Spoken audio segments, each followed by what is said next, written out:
Hey.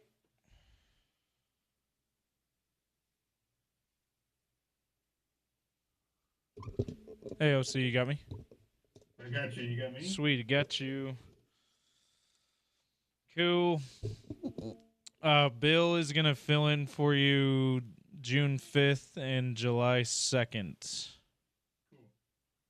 Those are the closest ones, and he's got one of the ones in July, and he's going to let me know about the others. So, yeah, that's the update with that.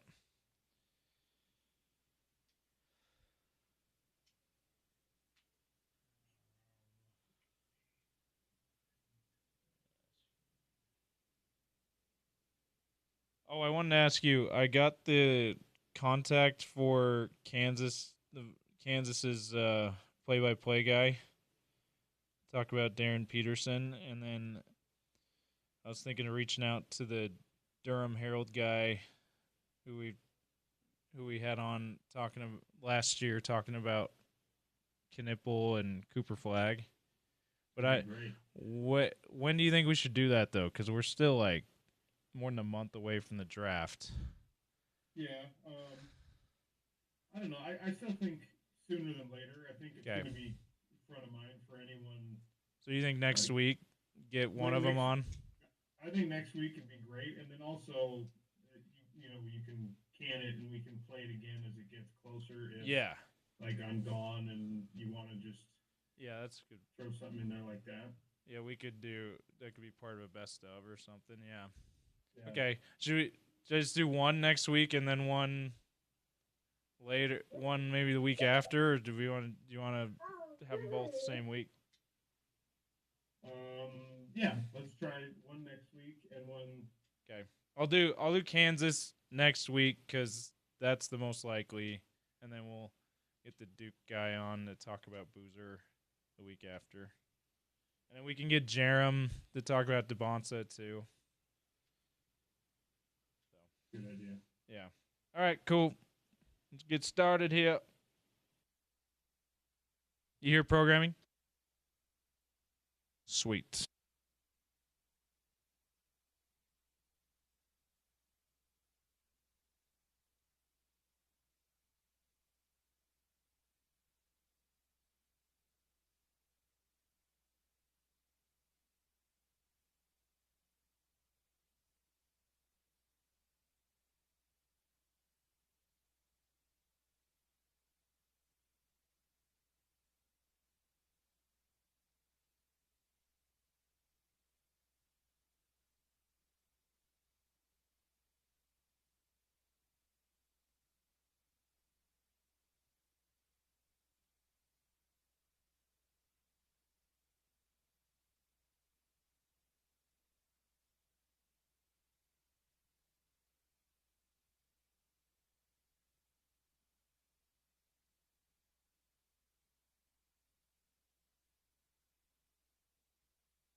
Happy Thursday, everybody. Welcome to the Sean O'Connell Show once again. Happy to be with you on a show that is brought to you by our friends down at Big Willie's at 1717 South Main. As I've told you many times, a perfect place to watch NHL or NBA playoffs or really anything else that strikes your fancy in the competitive sports world.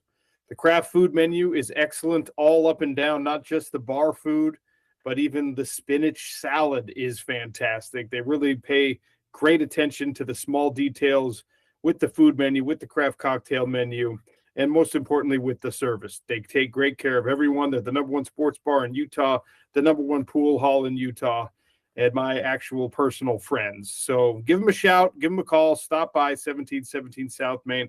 It's also, they got a VIP room upstairs. It's also a great place to host, your family reunion, your engagement party, or whatever.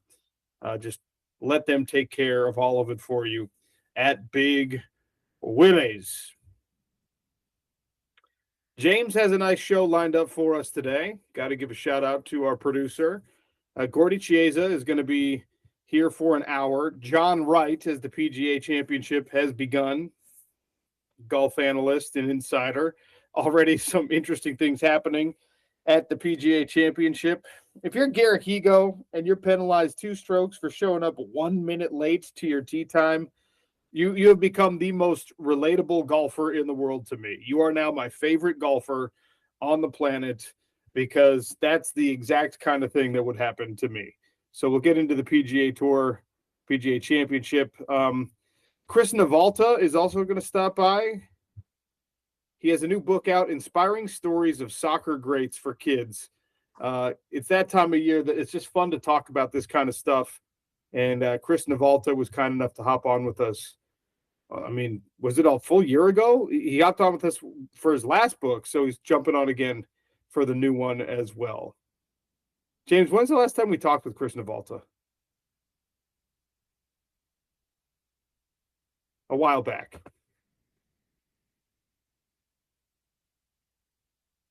NBA playoffs continue. The Cleveland Cavaliers, the Detroit Pistons, still battling it out. Last night, you had an overtime win for Cleveland. So Donovan Mitchell and company march a little bit closer toward advancing over the team that had the East's best record.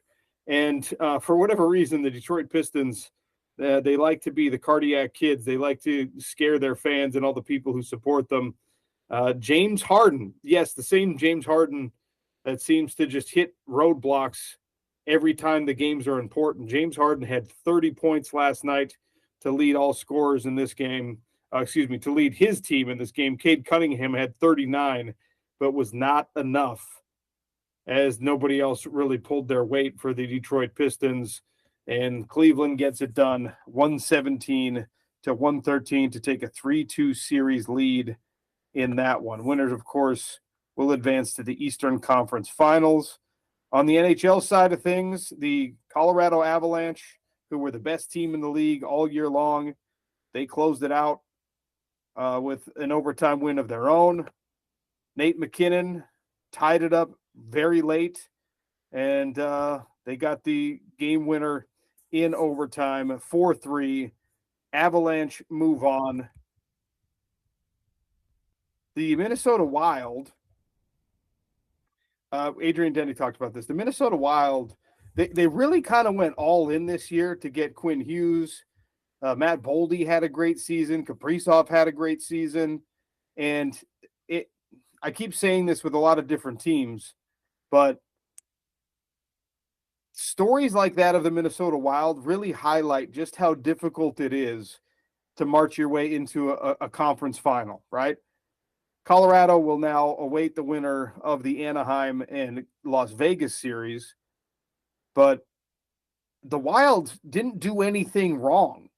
The Wild played some pretty good hockey, really all season long, but even in these playoffs, and you just sometimes run up against teams that are better. You run up against teams that are deeper. You run up against teams that have years and years of frustration built up. And when you get heroics from Nate McKinnon with whatever it is, 60 seconds left in a game, it's going to be hard to overcome that kind of thing. Brett Kulak scored the game winner for the Colorado Avalanche. And I'm not going to sit here and pretend for you that I'm like the biggest Brett Kulak fan in the world, but learning the story after the fact that Kulak has played in 21 overtime playoff games and he has never recorded a point previous to last night's game-winning goal.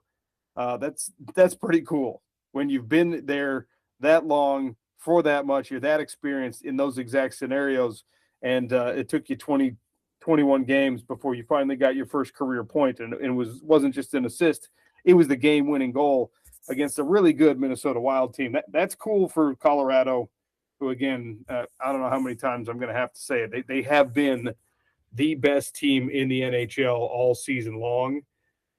And I think that the cup is theirs to lose. Carolina is going to try to have something to say about it. Whoever emerges, Anaheim or Vegas, is going to have a tough test in the Western Conference Final.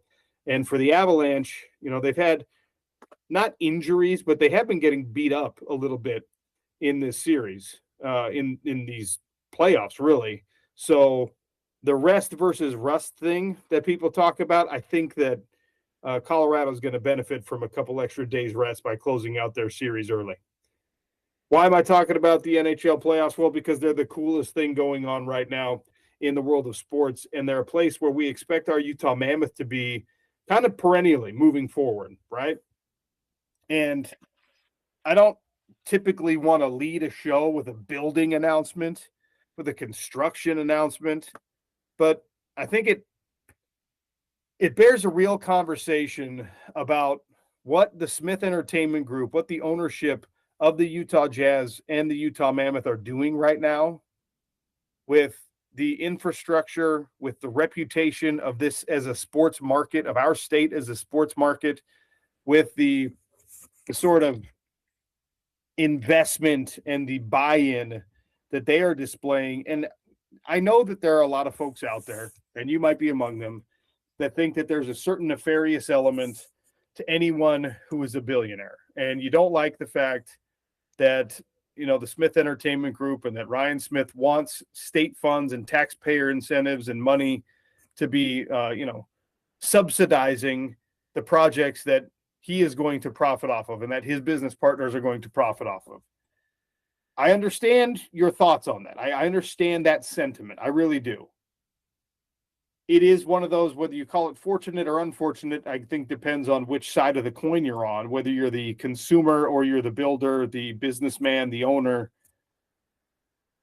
It's just the American way. And maybe that's reductive, and maybe that's me being, kind of an apologist for the darker side of capitalism. But I think the point for me is that it's not unique to Salt Lake City. It's not unique to Utah. And while you might not like an overture from a billionaire to, hey, can the tax base also give me some money to help this out because they're going to benefit from it? You don't have to like that.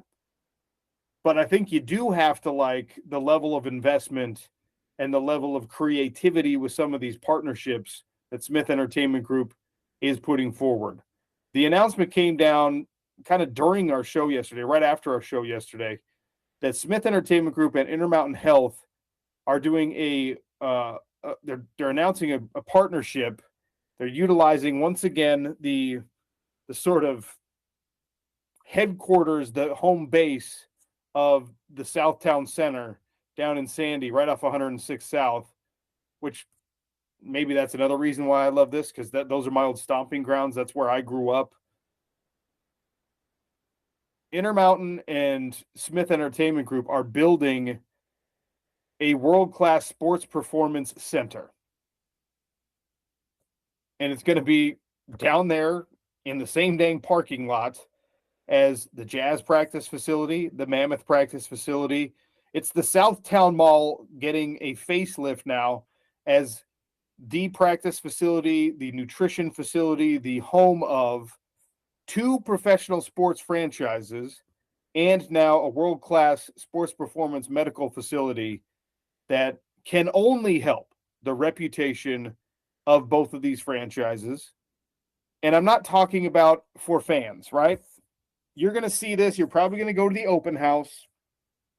Maybe they'll have kind of a Tosh sort of thing where there's skills camps and speed camps and things like that, where the sports performance people make themselves available for a fee, of course, to help your high school kid, your middle school kid, your whatever. So maybe there's going to be some level of community engagement here. But realistically, the benefit for this is that everyone in the NHL and eventually people in the NBA are going to be like, man, I'm in Chicago and I don't have anything like this. I'm in LA and ours isn't as nice as this. I'm in New York City and the commute to my sports performance center is a nightmare. This one is a glittering jewel with beautiful views of the Wasatch Range. I'm looking up at the the snowbird end of the little Cottonwood Canyon. I'm looking up at that through these windows while I'm getting my rehab, while I'm sitting in the cold tub. I mean, it's just Ryan Smith and company are leveraging the beauty of our state, the friendliness of politics in our state toward this type of business expansion. And they are creating a partnership with Intermountain Health, which health companies are a nightmare. But this partnership is going to help make Utah Jazz, Utah Mammoth, and eventually the baseball team will probably have an opportunity, even though that'll be a different ownership group, to also utilize this type of stuff. They are making Utah into a world-class professional sports market. I cannot overstate how significant that is for the growth of our city, the growth of our community, the economic opportunities that can come with it. And I mean, the numbers don't always pencil out the way that professional sports franchises want them to in terms of like job creation and influx of capital into a certain market. But the idea that Sandy, Utah is going to have some world-class sports performance facilities physically attached to an NBA and NHL practice facility, putting it all right down there, is going to mean that your property value, if you're living in Pepperwood right now, you're about to have some NBA and NHL neighbors. Okay? If you're down there by the Willow Creek Country Club, if you're out there on South Mountain, these players and their families and these coaches and these general managers and all these people, the south end of the Salt Lake Valley, because of some of this, is going to get just a little bit fancier, just a little bit. All right. Southtown all of a sudden is going to get a couple of high-end stores that haven't been in a place like that for a while, because now you got a base that can afford to shop there. There's still going to be NBA players that fly in, they do their workouts, they're here for the interviews, and they might not like the idea of playing in Salt Lake City, right? They might know the reputation, they might know the lack of ethnic diversity, they might have some feelings about the strong Republican base of our home state, whatever, but there's not going to be any professional athlete, NBA, NHL, or otherwise, that goes to Sandy, that goes and sees this facility and says, I don't want to work here. I don't want this to be my day-to-day. And what that is that's Ryan Smith and the Smith Entertainment Group, and by extension, Intermountain Health. They're maxing the potential of these franchises. When they're controlling what they can control. The controllables of changing the reputation of an entire state or an entire city, they're pretty limited, even if you're a billionaire. But guess what? Silicon Valley isn't the coolest place to live not even in the Bay Area. The Google campus, the Facebook campus, all of these mega companies that created destinations for the world's most genius coders and workers, that was investment from the companies. That was an environment created deliberately to lure in the best talent. And I know that they're different and the rules of talent acquisition are different and there's salary caps and things like that. But man, this is a big deal. And again, it's a sports performance facility that you and your family may never actually utilize. You'll drive past it and you'll be like, oh, look, yep, there's the Jazz logo. There's the Mammoth logo. There's the Intermountain logo. That's a really cool place. A lot of guys are flying in from all over the country to get their knees surgery done right here, to do their rehab right here, to get some high altitude training and run on the underwater treadmill with the oxygen mask on. We have all of that right here. Criticism is always open and welcome for people who are in the power structure of business and sport. But this is a continual reinvestment in the community and in the infrastructure around these teams that are, in a lot of ways, community assets. So even if there's not a ton of access or a ton of availability for you and me to the actual sports performance, sports medicine center, man, it's going to make it a lot more likely that Dwayne Wade and Ryan Smith can fly guys in, even free agents, dare I say it, fly guys in and say, hey, look at this, man. Look what we got. And while you're getting your knee worked on, your kids can go skate on one of the rinks over there. That's just a really, really neat thing that's happening. And it's further evidence that the sports campus down there in Sandy is going to end up emerging as one of the best overall professional facilities in the 4 major sports. The press release talks about it being a health and wellness epicenter of the campus, fully integrated medical care, performance innovation, all in one seamless ecosystem. And this is where I'm encouraged that I think there actually is going to be community outreach. There is going to be access. Athletes of all levels will have access to AI-enabled performance insights and sophisticated movement analysis that connects biomechanics and assesses injury risk, guiding training, recovery, and return to play protocols. If you're at the University of Utah right now, you have your own University of Utah health system. You're a competitor for Intermountain Health, but you better be keeping one eye on exactly what they're putting in there, and you better match it, right? This is going to be fantastic for the reputation of this league, who, by the way, is already benefiting off of a much more in the moment. This is not going to be open until 2028. Scroll down your Twitter feed right now.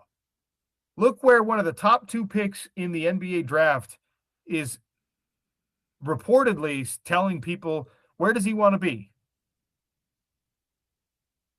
AJ DeBonsa, multiple reports saying there he wants to stay in Utah. He's interested in staying in Utah. Guys, even if he doesn't actually end up staying in Utah, which I've come to acknowledge is probably not as likely as I wish it was,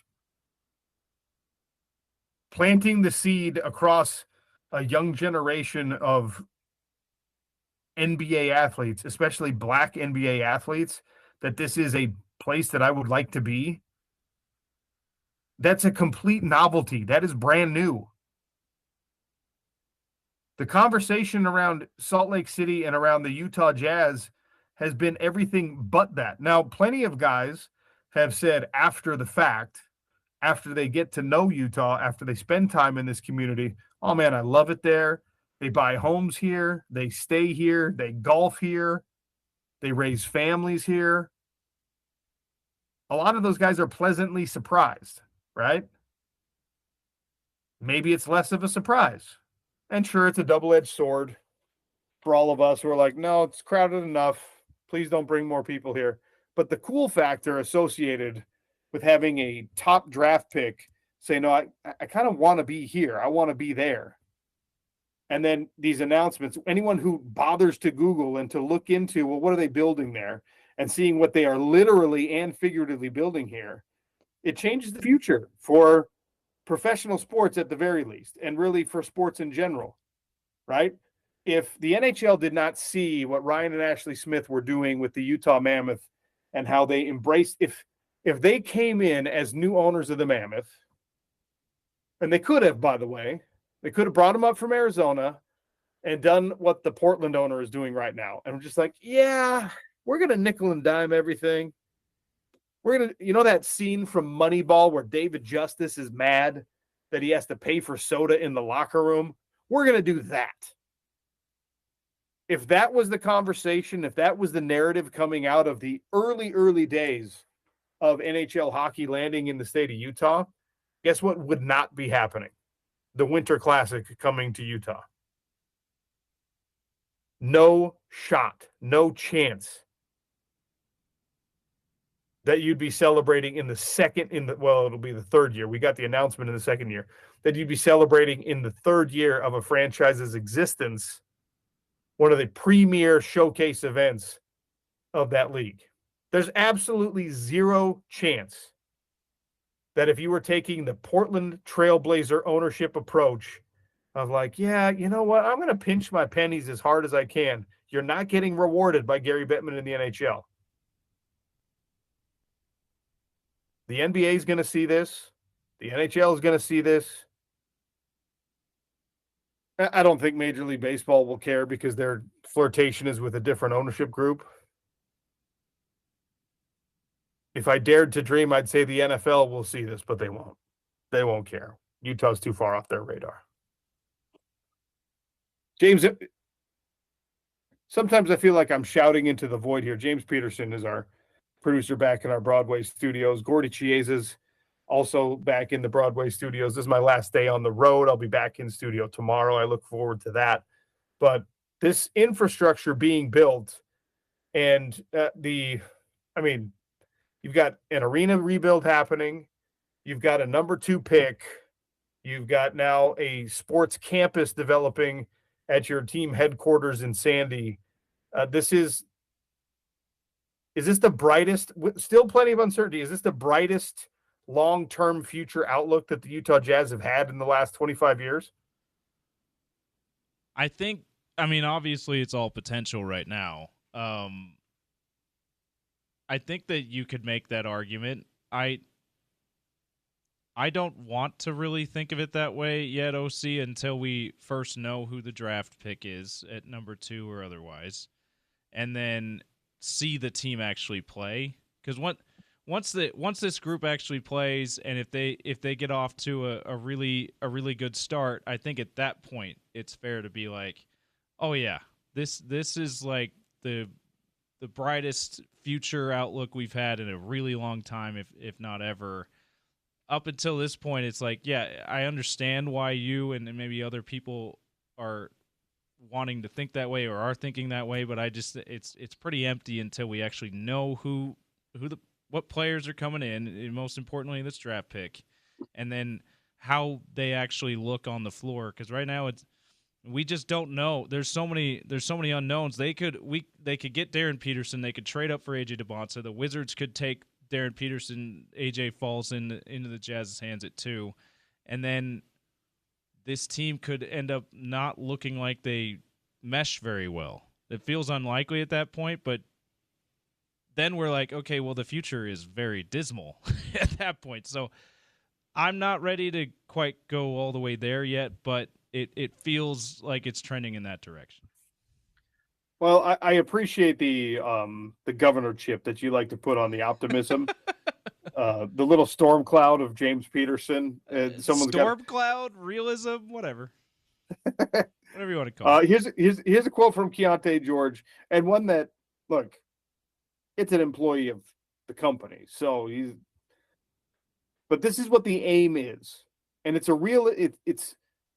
I don't know if realistic aim is the right way to say it. It's an aim that there's an actual concrete commitment to.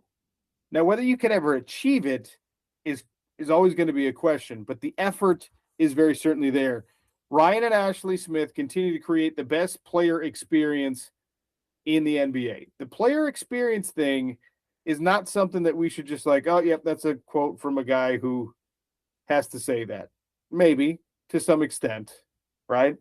I mean, he is a player, though. Like, I don't know that it's right to completely dismiss it as he's an employee of the company. Like, this is a guy who is a player like, he hasn't played other places. Maybe this would become more meaningful if Kevin Love said it, you know? Sure. Yeah, absolutely. Like, to have like an elder statesman, a guy who's been around the league, but the perception is reality, right? And these guys talk to each other, and they're all represented by the same like 12 agents, right? So word travels fast, and there are players out there in the league who are on franchises right now who have not been tanking for the last 4 years, who are probably driving to work every day being like, gosh, I'm so sick of this dump of a place. I mean, I was there in the Bay Area during the very beginning of the Warriors dynasty, when they were still playing at Oracle Arena,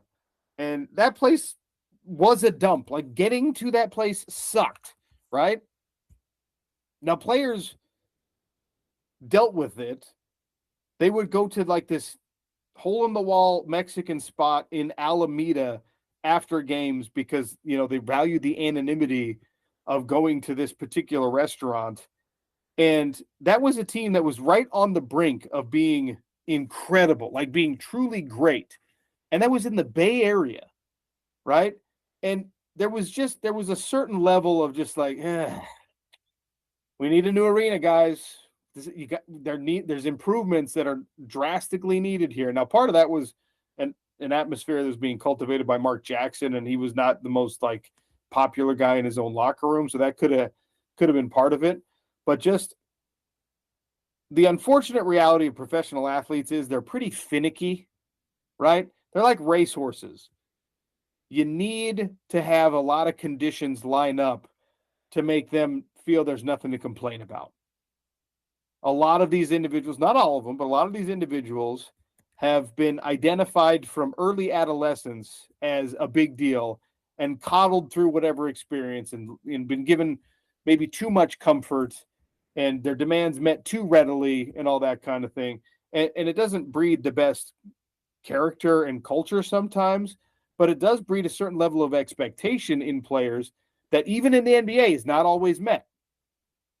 And they will find something to be bothered by and be bothered about, even when they're making $20 to $50 million per year, which is the going rate now for good players in the NBA, because that's just the nature of the beast. So to hear Keontae George, or really anyone else, it could be Lowry, it could be Jaren Jackson Jr., it'd probably mean a little bit more if it were him. It could be anybody to say they're trying to create the best player experience in the NBA, even if the perception in the building is, guys, they are trying to do the best they can for us, which is what you've heard over and over and over from the Utah Mammoth players who know what the other side of the coin looks like, right? Those guys are blown away by the treatment they've been getting in Salt Lake City from the fan base, from the ownership group, from management, helping find the right schools, find the right neighborhoods, find the right homes, all that type of stuff.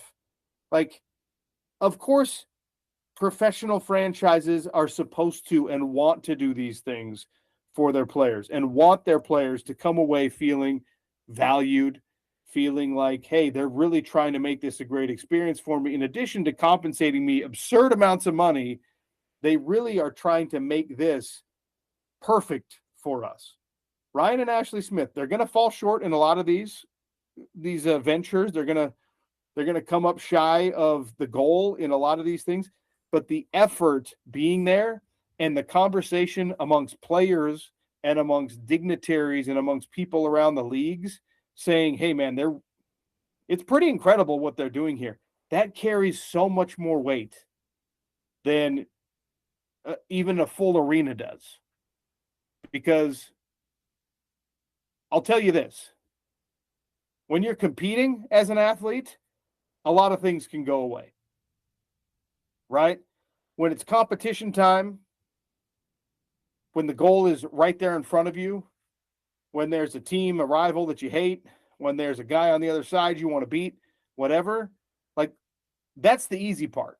The competition night, the fight, the game, the contest, that's the part that takes the least amount for you to get excited for, the least amount for you to get up for.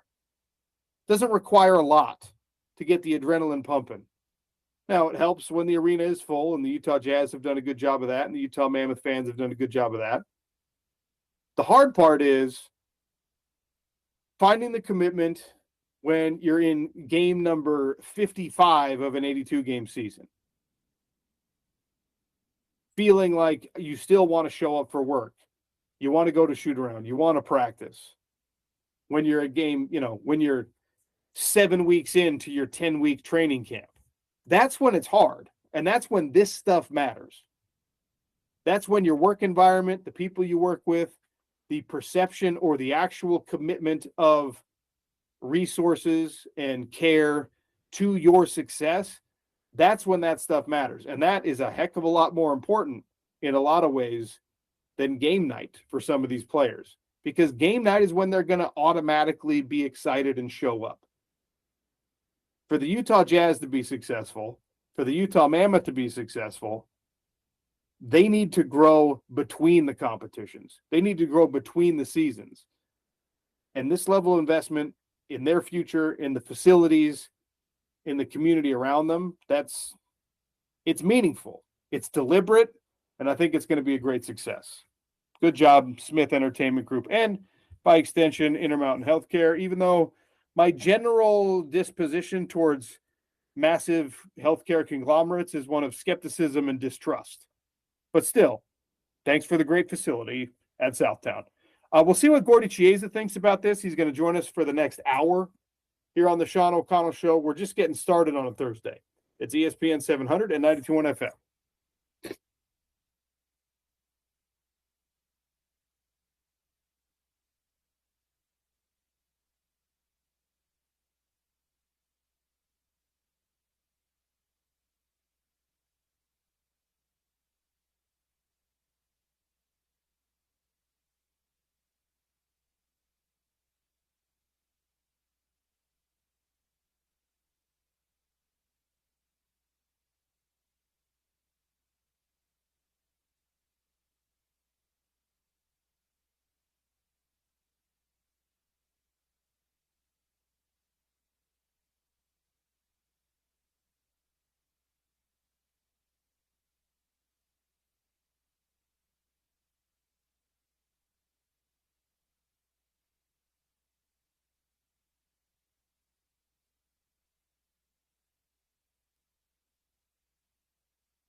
Lucky enough to welcome Gordy Chiesa again for the next 55 or so minutes here on the Sean O'Connell Show.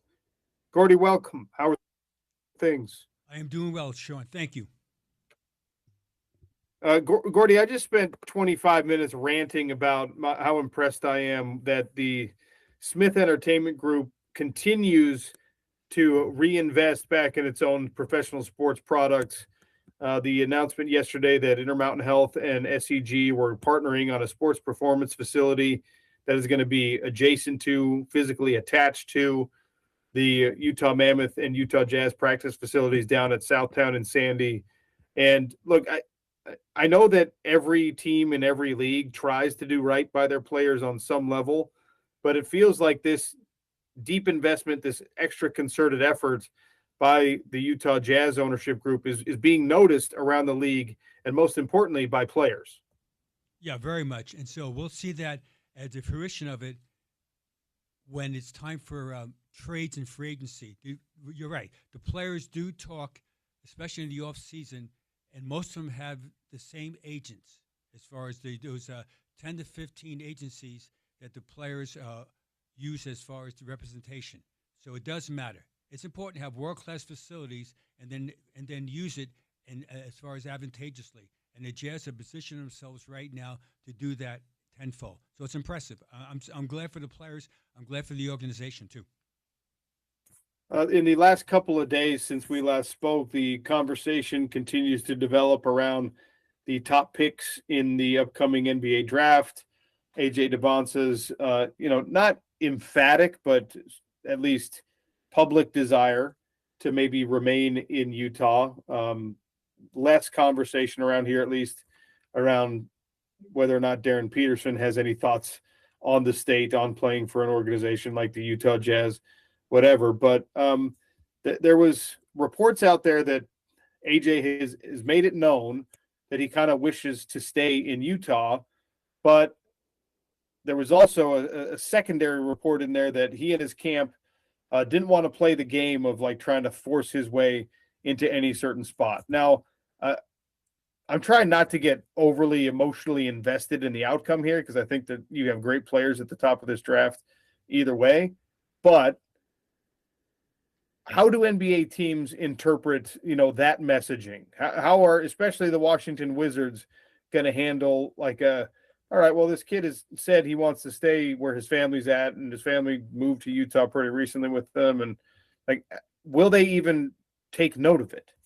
No, not at all. Sometimes we have amnesia. That was Ace Bailey last year when he didn't want to come to Utah, said his agent. And so suddenly he comes to Utah, and guess what? He loves it. And so AJ's the exact same way as far as I'm assuming the Wizards. Remember now, the general manager of the Washington Wizards, Will Dawkins, was 15 years with the Oklahoma City Thunder, and he's a Bostonian, which meaning Massachusetts. And so is AJ DeBancer from New England. So he's known his people for the last 8 years or so with AJ's people. And so you can't let any of the other noise. Remember now also is that this is the season of false information. Do you realize that, Sean? That everybody is talking about certain things to create a noise level, and we have to decipher what is true and what is not true. And that's all part of getting the intel. The Jazz will spend a whole bunch of time intel on AJ DeBancer and also on the other picks, especially Darren Peterson, and they'll make the right pick, and so will the Washington Wizards. So it's Wizards 1, Jazz 2, then after that, things fall into place. All these top flight prospects participating in the NBA scouting combine. And we talked about this the other day. Have you watched any of the tape? Have you been paying attention? Are you scouting these guys yourself, Gordy, as they go through these workouts in front of the front offices of the teams drafting in this upcoming draft? Yeah, very much. Absolutely. Yes, I do. I'm watching the combine, especially the organized games, the 5-on-5. However, is that the combine is for the measurements and to exchange as far as medical information to each team, and then an interview as far as some of the players you might have talked to.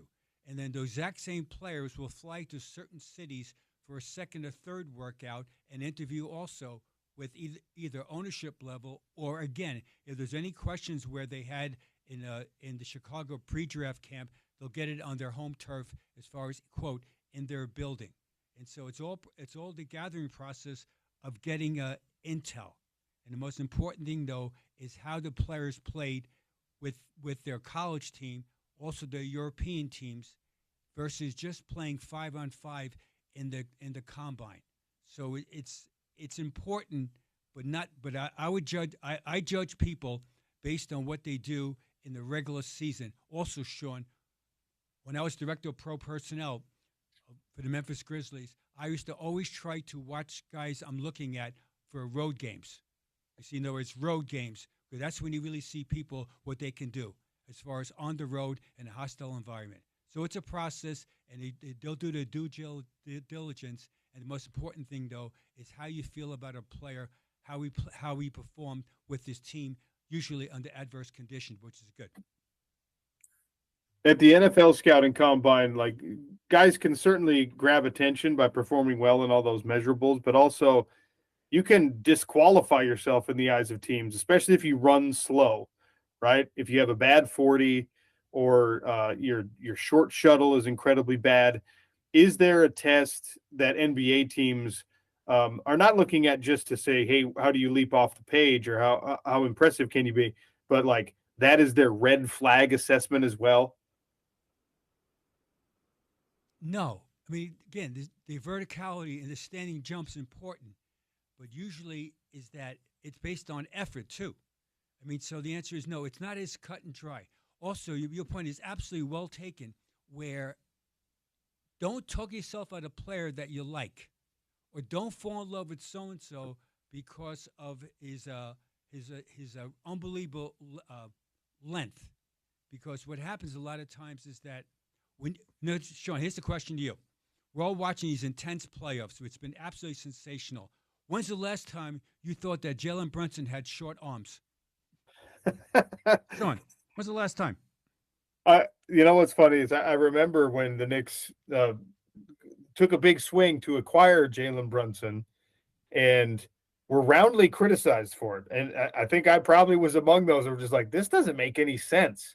Why do they care so much about getting this guy in particular? And anyone who expressed that feels pretty dumb now.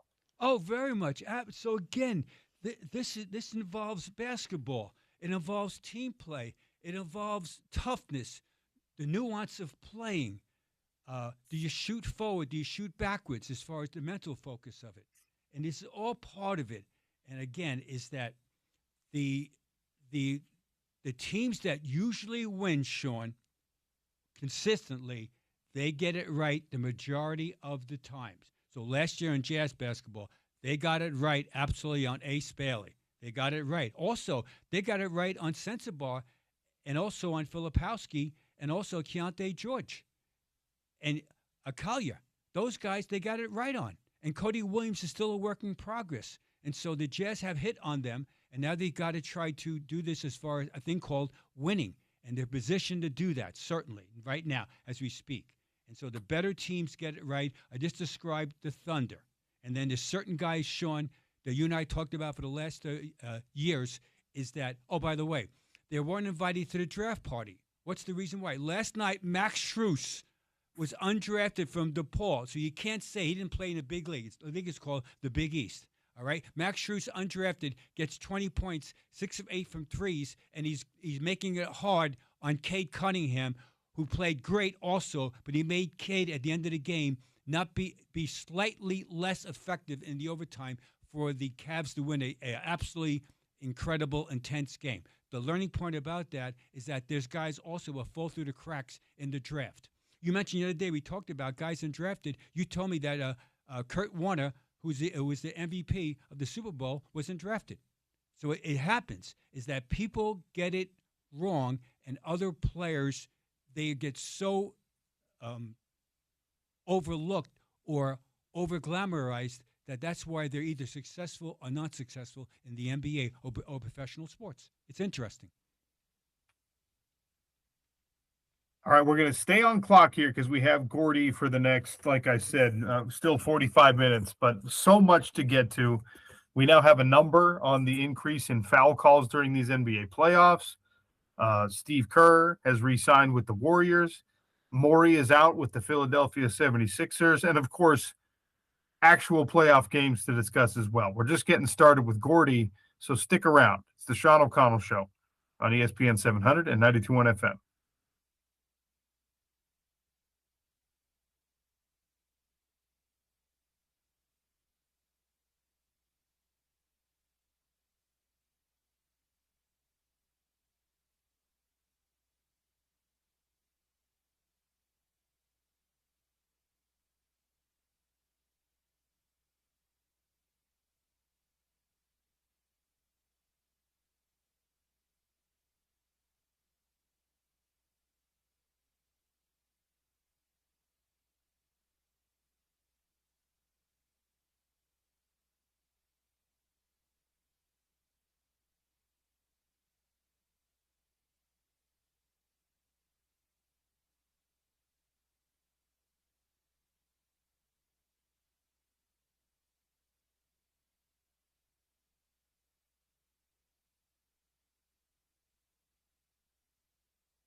Welcome back to the Sean O'Connell Show. Gordy Chase is here with us as he is on Thursdays, talking all things NBA basketball.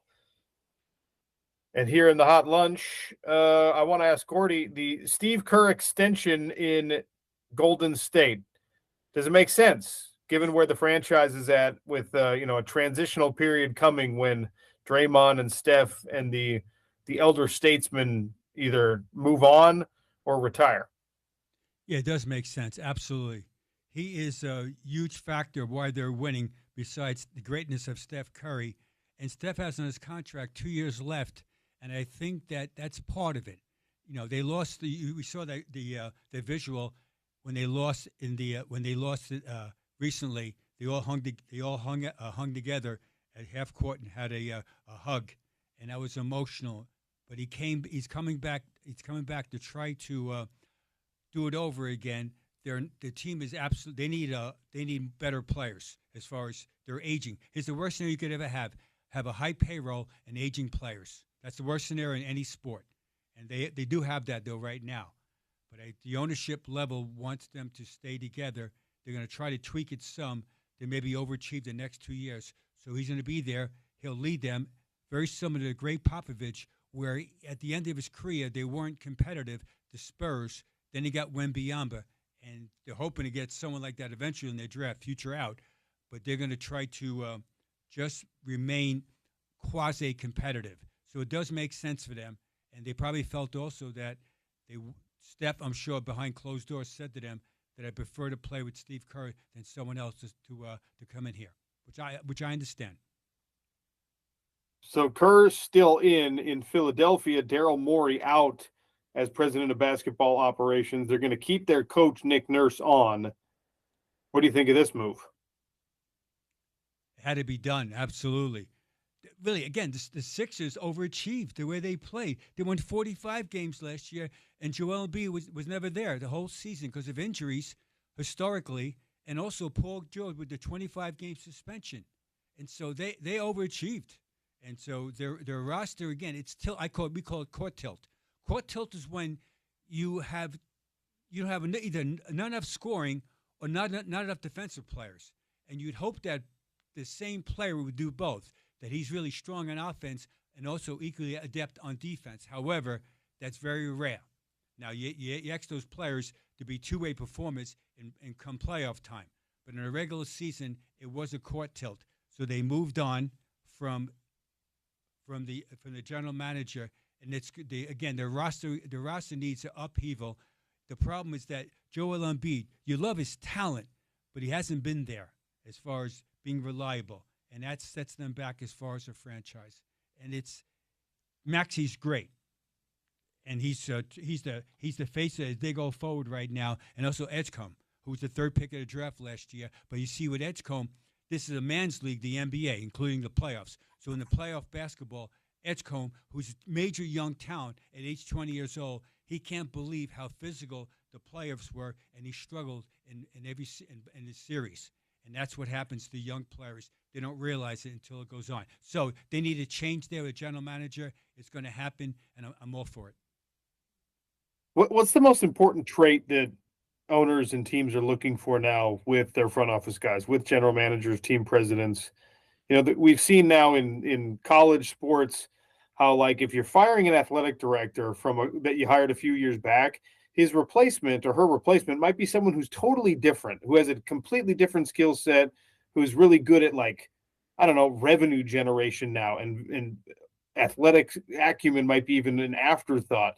Obviously, the NBA hasn't gone through the same level of change and upheaval as college sports have, but there's always growth. So in a new era of the NBA, what is the most important trait for a GM to have? To see the big picture on a daily basis, meaning this, is that you hire the coach and empower him, and that you have to work in synergy together where you don't overpay dramatically on role players. And that's the catchword I'm using, dramatically. In other words, where if a guy makes $8 million, he plays the same whether he makes $28 million. So you can't overpay on those guys, a whole bunch of people like that, because then the roster, when it's playoff team in playoffs, a thing happens to every team, organization, management, ownership level. You either get exposure or you get exposed. Think about those words, Sean. Exposure or exposed. And the learning point about that is that it starts on a roster construction. Did you overpay on so-and-so? So, for example, right now, it sounds weird. Say 76ers. Joel Embiid's an all-star when he's healthy, but he's not reliable. So he makes $55 million a year. And so the backup, Andre Drummond, who rebounds in games and hustles, makes $5 million. So in the Sixers' point of view, they get more bang for the buck at $5 million for Andre Drummond than they do with Embiid at $55 million. And that'd be a classic example. Now, of course, you don't know that when you give him the money, meaning Embiid, because he's an all-star player and an MVP winner. I get it, but he's unreliable. And so what you've got to do is that in that off season, in those dog days of early July, when everybody's giddy about free agency, or via trades, you've got to understand about what is the player worth economically towards winning. Again, the salary cap, then is the first apron, then is the second apron, and it's actually punitive. And so again, a thing called, besides this, Sean, you've been an athlete, is that chemistry in the locker room, on the team bus, on the airplane above sea level, 35,000 feet, is absolutely critical. Sean, these teams in the playoffs, do you think most of these teams have good chemistry in the playoffs? You got to have at least some level of good chemistry to make it this far, yeah. Correct. The answer is absolutely yes. How about in the NFL? The teams that go deep in the playoffs consistently, besides having great quarterback play, do you think they have chemistry? Well, we've talked about this, Gordy. I mean, football is probably the ultimate team game. Absolutely. We've seen it in the NFL, even more in college football, where there's just this incredible collection of individual talents that never amount to anything. Texas A&M spent the most on a recruiting roster a few years back, didn't win anything with it. And there's people close to those situations. They always point toward lack of chemistry, lack of cohesiveness, bad communication, etc. Very much. So you described their divas. So a talented diva, meaning where he or she, where they really are ultra talented as far as their skills, but they don't uplift the group around them because there's an element of resentment because of their personality. And again, what you want to try to do is when you draft people is that you draft talent. That's number one. There's nothing replaces talent. But again, it's that most talented player. Now, often where it gets a little bit gray area, oh, by the way, the guy's 19, 20 years old. He's immature because of life experiences. Yes, he is. He's immature. I get it. Okay, but what's his values? Who's his people around him? Who's going to guide him as far as some tough moments, which everybody goes through in any business, especially in sports, because in sports, oh, by the way, the other guys are good also who you play against. Remember, everybody is saying in this market about their draft picks. The other 29 teams are saying the exact same thing about their draft picks, how they're going to turn it around or get better. And that's the beauty of it, that you have to go and compete. And so general managers and executive vice presidents, they've got to be able to get the right as far as the salary cap and draft historically the correct player. And the last point about that is the star players have to be able to what? Bring the group together. The star players. And that's why it's so important. You've seen the Thunder with Shai Gilgeous-Alexander after every time he's on the camera as far as the player of the game, all his teammates are around him. And likewise, when it's someone else's turn to be player of the game, Shai's there cheering for the guy. Knickerbockers also this year. It wasn't like this, but it is right now. When those guys get on camera, when you're really a great player, you're really happy for other teammates doing well. It's not about you. It's about, even though you're ultra talented yourself and you had some great performances, you're happy for your teammates who become your floor mates during games about their success. That's called chemistry. There's nothing like it, and it's almost unexplainable until you see in front of you how it is. It's uplifting or it's what? Downtrodden. Gordy, before we take a break, how many times did you see in your coaching career, in all your years around the NBA, somebody kind of undivify themselves? Maybe a really talented player that came in thinking wrong, talking wrong, acting wrong, but whether it was a coaching staff or personal development or a veteran taking them under their wing, how many times did you see someone break out of those bad diva habits? It happens. So, example, I didn't coach him, but my instincts tell me that, like the Miami Heat right now, When those guys go to, say, Tyler Hero type people, when they get to the NBA, it's a swagger. And then as they mature, they get better at it as far as their game. So he'd be a classic example of it as far as developing yourself both on the court and off the court with your personality. And so it's all part of being a teammate. And it's an evolution of a player as far as how. Here's the question: is always philosophically, I'm a player. I have tremendous talent. How can I showcase it? And when I showcase it, can I add to the group and bring along other teammates that might need my ultra talent abilities to help them improve themselves? And when I do that, we win as a group. And then I articulate that by my actions, and I praise them. As a leader in a leader in the office or in any business or on a team, your job is to bring the best out of people that are invisible. In other words, that 11th, 12th man who practices very well and suddenly he's in a playoff game and he a rookie. Like, so last night, Dennis Jenkins, undrafted from St. John's, he starts in the game, he gets 18 points. And so now the coaching staff and the star player, Kate Cunningham, they should be praising Jenkins about his performance. And that's when you're really a leader.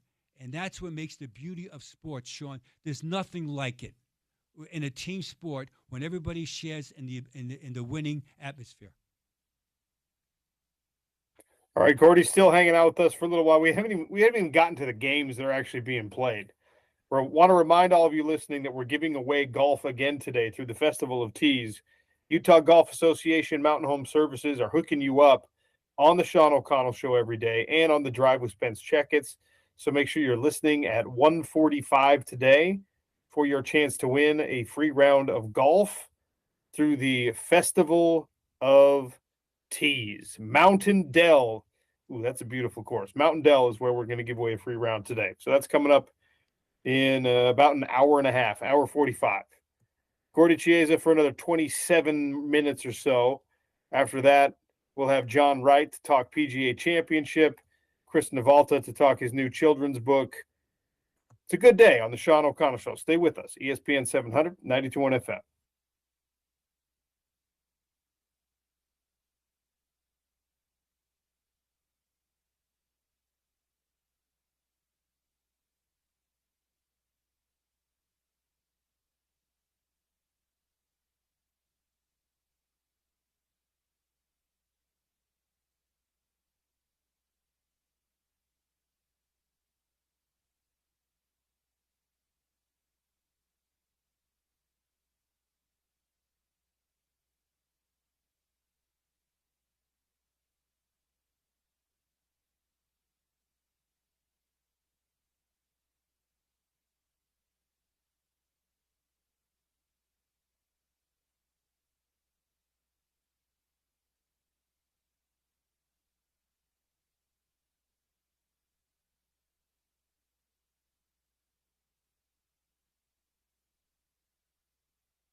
Welcome to hour number 2 of the Sean O'Connell Show. Welcome in Gordy Chiesa, who's hanging out with us for a little while longer. Talking some playoff basketball. Last night, just one game in the NBA playoffs. Cleveland wins in overtime over Detroit, takes a 3-2 series lead. James Harden with a strong game, 30 points, 8 rebounds, 6 assists. Cade Cunningham in the losing effort, 39 points, 7 rebounds, 9 assists, but not enough support for the All-Star from Detroit. Gordy, what did we learn about this series in the overtime Game 5? That the Cavs responded, that they didn't win a road game in any series till last night, and they did on the road. So now Game 6 is in Cleveland tomorrow, Friday night, on a Prime Video. We learned from that is that as a group, they were ready to play in overtime. So they were down 15 points in the first half. They fought back. Detroit's also an excellent team with the best record in the Eastern Conference. They also fought hard. And then in the overtime, Donovan Mitchell, who struggled. Remember, he scored 43 points the game before, including 39 in the second half. Last night, he struggled to start the game. But in the fourth quarter and overtime, he was Donovan Mitchell, where he made so many clutch baskets, including that classic, let me show it, Sean, that classic step-back side three that really got them going. And then the ball was stolen, and Donovan got the ball on the run and laid it up right now. So it was really a total team effort. Donovan Mitchell finished right now with 21 points and 3 assists, and I call them the huge must-score baskets in the overtime battle. Max Strus, mentioned earlier, 20 points, 6 for 8 from threes, did a good job attempting to guard Cade Cunningham, who's a bully scorer and highly skilled. It was a tremendous win. So now the Pistons, it's their we'll say right now, Game 6 on the road. Can they do what the Cavs did them last night, and can they get a Game 7 in Detroit on Sunday? It should be fantastic. What does your gut tell you is going to happen? Will we get a Game 7? I think it's going to be Game 6 Cavaliers, and then we're going to see the Cavs going to the Garden to play against the Knickerbockers. And TV would want that. Donovan Mitchell has never been out of the second round in his career. Never. As good as Donovan Mitchell is. And Donovan Mitchell, one of the all-time great playoff performers. He's averaging like 27.8 points per game for his career in the playoffs, and that is hard to do. Let's put it in context. Karl Malone averaged 25.1 points per game in the playoffs his career with 10.2 rebounds. Donovan's way beyond that. And also, in fairness to Donovan, he's the main focal point when he played for the Jazz basketball in the playoffs and now with the Cavaliers. So Donovan is really good. I'm happy for him. I hope he gets to the conference finals and he goes back to New York as far as trying to take on the Knickerbockers. It should be a great series if it does happen. But, Sean, only second to tomorrow night also the Timberwolves and the Spurs. Spurs up 3-2. And again, the games will be in the Twin City tomorrow night. That's a doubleheader on Prime Video. And Anthony Edwards and that crew, they'll be ready to try to what? To try to tie it up. Yeah, on the brink of elimination, at least at home, though. Can the Minnesota Timberwolves keep themselves alive in this one? Yes, they can. But they need Julius Randle. He's been struggling the whole series. He's only shooting 36.6% from the field and 21% from threes. And so they need him to be the second scorer. Anthony Edwards has been sensational. Off the injury, he came back. He's ready to roll. He got that swagger, and he's absolutely very good. And Sean, you mentioned to me earlier about the question was there anybody that I know or I've seen recently really mature some? Besides Tyler Hero, I left out Anthony Edwards. That's him. He's the classic example. The more I thought about it, is that as far as he comes in the league, young fella, it's all about him. To his credit, now it's all about his team. Even though he's a great, tremendous talent, and he's the focal point of the group, and I give him a lot of credit for doing it. Edwards plays well. They need Julius Randle. They need Jaden McDaniels, who had a tremendous series against the Nuggets in the first round. He's struggling, only shooting 30% from threes. Let's add to this. Do you realize, everyone, that in playoff basketball, defense does rule? So the Wolves are trying to get a tie series at 3-3. They're shooting so far in this series 41% from the field and 33% from threes, and from the foul line, 72%. Some of it's what? Their lack of ball movement. And most of it, though, is the defense by the Spurs, led by Victor Wembanyama. So see, Randall's struggling, and part of it is because most times he bullies people in the lane. He can't bully because Wembanyama is there ready to block his shot. And that's the single factor of what's happening.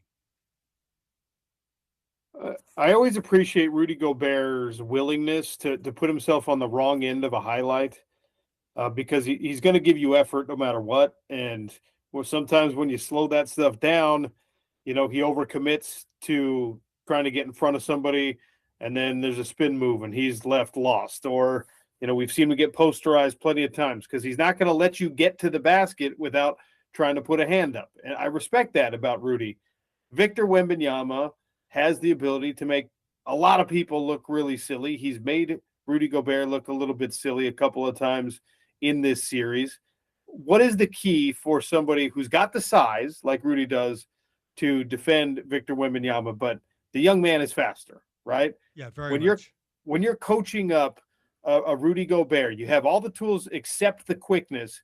What is the key to closing that gap? Is it not overcommitting to your movement? Like, give me the pretend we're at practice and tell me how you try to get him to body up Victor Wembanyama. Sure.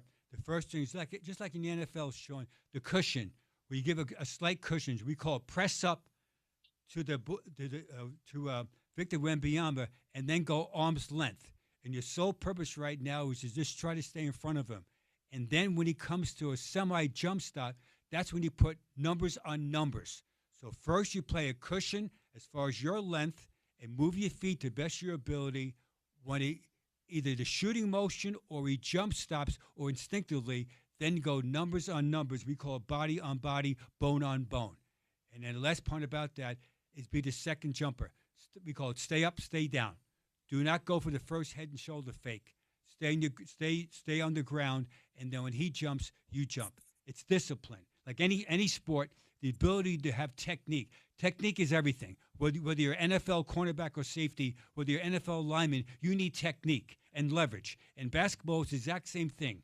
Moving your feet, leverage, and technique helps you stay in the league and not be in foul trouble. You mentioned before about the NBA calling a lot more fouls. One, you're more aggressive in the playoffs. I get it. But what's happening is that the velocity of the game is so much faster that the players, when they're in foul trouble, they're being physical with roughness versus being physical with physicality. You see, it's that fine imaginary line where if you both someone in the head, it's a foul, or you push someone off with your hands, it's a foul. And they're calling it, and they should. And that's why the ability for teams to be physical without being rough. And that's incredible for players to do it. Speaking of Rudy Gobert, he has played well for the T-Wolves. But the counterpunch right now is Victor Wembanyama. Here's some quick stats of Wembanyama. In this series, averaging 20 points per game, 13.2 rebounds, 4.4 blocks, which is outrageous. Shooting from the field, 50.7%. But Sean, from three-point range, 26.9. He's 7 for 26. So that tells me if I'm Wembanyama and his teammates, I want to get him more on the move instead of him just being outside as far as taking that, let's dare him to shoot a three-point shot. If I'm the Spurs and his teammates, Dylan Harper and those guys, and Stephen Castle, I'm saying to Victor Wembanyama, we're going to pass you. You got to cut more. The official number is 11%. 11% increase in foul calls per game in these playoffs over the regular season. And I think, you can look at that and you can say, oh, why would you 11% more? But the game might be 25% rougher, 25% more physical. And that would mean only an 11% increase in fouls. They're actually letting the guys play. How do you interpret that number, 11%? Absolutely, Sean. Well said. They're letting the guys play. Here's the worst feeling in the world, either fan, teammate, ownership level, and most of all, Sean, our TV partners, if you know what I mean, because they rule everything. Just think of Victor Wembanyama getting unbelievable 2 quick fouls tomorrow night on 2 cheap calls.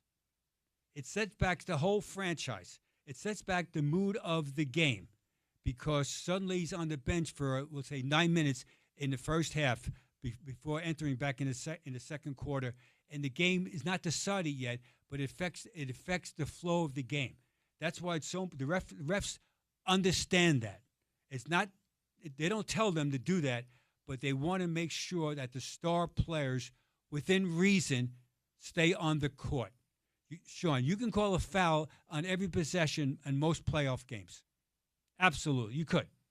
No doubt. Sean, you could call in the NFL, so if you won't correct me, you could call a holding on a lineman on almost every play. Yeah, you could. If you really wanted to. If you really wanted to, right? You could. Because then why? It's discrepancy. It's interpretation. Most referees, I call them interpreters of chief of what's going on. And that's how the NBA allows much more physicality. That's why when your favorite team, you say, we're going to be good next year, visualize, will our guys be able to be physical within the game rules? That's the thing. And our young players, can they be able to withstand the physicality of scoring through tenacity of the defense? There's nothing like it. The playoffs are a man's league. It's not for young fellas. It's not. It's for men.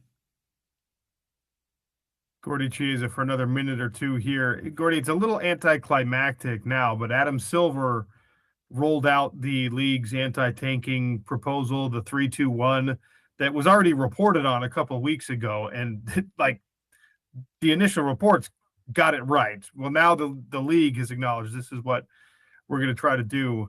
And it seems like there's plenty of support for it. Is this going to be the official NBA draft lottery process moving forward? Yes. We voted on May 26th by the Board of Governors, which is the owners. So the answer is yes. They've got to do something about it. And there's a 2-year trial, the 27 draft through 29. So it's going to be 2 years. And they might tweak it again. But you can't have literally 10 teams out of 30, so 1/3 of the league, really not playing to win, philosophically. You can't do that. The integrity, again, I'm not being naive. I'm not. Absolutely not. But it's a bad product for doing that right now. So let's see how this plays out. I am all for it. Sean, you know, I mention all the time, if I'm a player, I just want to play. I don't understand why if someone says to me, we don't want you to play tonight. Really? Why not? I want to play. I'm simplifying the narrative by saying this, but when you're an athlete, and you're in your prime especially, you want to be able to perform to help your team be successful. How big is it for the New York Knicks to get OG Anunoby back? It's VOG. He is a strained hamstring. He's playing tremendous. He's making his three-point shot. He's a two-way performer. They need him. Absolutely, they need him. So, example, just say if the Cavs do win, just for the narrative, so suddenly they're playing against the Cavaliers, and OG Anunoby, the assignment right now, he'll be trying to right now either body up on Donovan Mitchell for a length factor, he's about 6'6", 6'7", to try to slow him down, or body up on James Harden, or try to beat to the spot Evan Mobley when he has a size differential. Him at 6'7", and Mobley at basically 6'11". So he's a versatile defender that gives them a pop offensively, but on the other side of the ball, he's really a terror. That he understands how to play defense, and he's willing right now. They need him. Gordy, what's your list today? My list today, Sean, is about assist. And I know right now, Sean, you know this, but I'm making sure that James Peterson, our colleague, knows this. What's an assist? An assist is a passer delivering the last pass leading directly to a field goal. That's only if the scoring player's basket is an immediate finish motion. So you pass the ball, the guy can take one bounce some of the time if it's directly in motion of getting it. So the list today is the all-time career playoff leaders in assist. I cut it off at 10, all-time assists. Number 10, Steve Nash, 1,061. Number 9, Larry Bird, 1,062. Number 8, Rajon Rondo, 1,136. Number 7, that Frenchman, Tony Parker, 1,143. Number 6, James Harden, 1,202. Number 5, Chris Paul, 1,233. Number 4, Jason Kidd, 1,263. Number 3, John Stockton, 1,839, which comes to 10.1 assists per game, his career in the playoffs. Number 2, LeBron James of all time, 2,168, and the number 1 passer of all time delivering the rock is Magic Johnson, 2,346 assists, which comes to amazing 12.3 assists per game for his career. Lastly, what about Nikolai Jokic? Our instincts tell us that he's number 31 right now all time. Think about it. He's a 7-foot guy. He's 31 all time in the list as career playoff leaders. He could be someday in the top 10 with Nikolai Jokic, the way he passed the ball for big. Thus, that's my list of the day. Sean, I call this when you pass the ball, you pass the ball in the game, you are passing the sugar, Sean. And Sean, I know, Sean, you love sugar, Sean. I know you do. I love sugar way too much, Gordy. Non-basketball question for you. I've been obsessing about the soccer World Cup that's coming in less than a month now. And the ticket prices, the travel costs, the hotel costs, everything's been crazy, but it seems like maybe it's bouncing back because of some fan resistance. Have you been to a World Cup soccer game in your long and illustrious career of being a sports insider? No, I've not, but I've been to a game where this guy Pelé played for Brazil back in 1977 at the Meadowlands. It was the most amazing thing, Sean. Like these, again, I'm not a soccer aficionado, but I went to the game with some friends of mine that were, into soccer. It was happening, amazing. So I saw one of the greatest players of all time play with these, ball tricks, amazing skill level. It was incredible. All right, add to that, Sean. I did some research. Remember, I'm a crazy New York and New Jerseyite, so a lot of my friends are soccer fans. They're going to go that. So they adjusted that. Recently, it was $150 to go from New York City by bus to the Meadowlands. Now it's $105 now. So, Sean, they cut off $45 as far as the rate of doing it. And a regular day, Sean, it would cost $12.90 to do that. Jeez. So it went from $12.90 to $150, now to $105. Round trip now. That's just one day. That's not the whole ticket. That's just round trip that day. When you were able to watch Pele in person as a non-soccer guy, did it look different? Because when you watch Michael Jordan or Kobe Bryant or LeBron James play basketball, it looks a little bit different than everyone else doing it. Was it like that when you watched Pele? Yeah, it was magical. The answer is yes, absolutely. I wasn't sure I was watching, but I knew that this guy was once in a lifetime, and it was amazing. And again, the fans, the nationalism of each country brings out, just like the Olympics, Sean. It brings out everything. Can you imagine Olympics someday, Sean, in 2028 in L.A., when Victor Wembanyama and that crew, the French guys, versus the USA, possibly in a gold medal game, what it might be like in basketball. It's going to be amazing. And when the Winter Olympics come back to Salt Lake City, and we've got a couple Utah Mammoth guys skating in Olympic hockey, it's going to be awesome. Yes. Sean, right now you're in L.A. right now, and you're missed here in Salt Lake City. Well, I'm excited to come back. This is not my type of town, if you know what I mean. Oh, you don't like Hollywood type people? It's fine. It's lovely. The weather's great, but turns out I'm a mountain guy, Yes, you are. You're a mountain guy, and also you're a jungle guy. And, in playoff basketball, Sean, it's the law of the jungle. I'm not good at basketball, but maybe I could be good at playoff basketball. That's all I need, Gordy. Sean, it's absolutely possible. Law of the jungle, and I know, Sean, you love to roar and move on. That's Gordy Chiesa, our resident NBA insider. Joins us every single week here on the Sean O'Connell Show. We love to have him. Enjoy these playoff games tomorrow night, Gordy. We'll talk soon. Thanks, Sean. Peace out. Great stuff, as always, from Gordy Chiesa.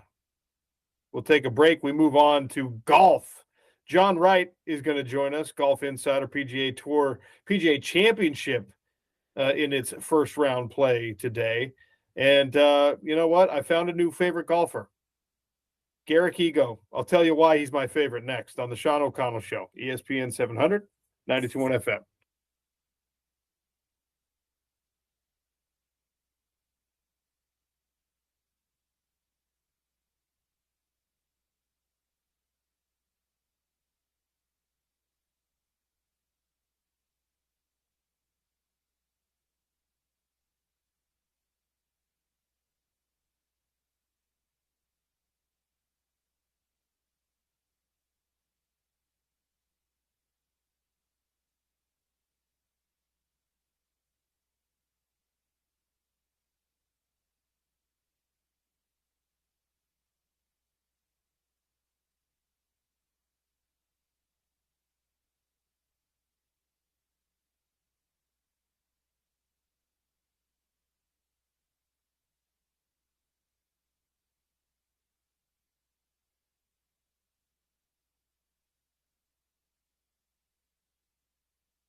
Welcome back to the Sean O'Connell Show. Time to check in on the PGA Championship.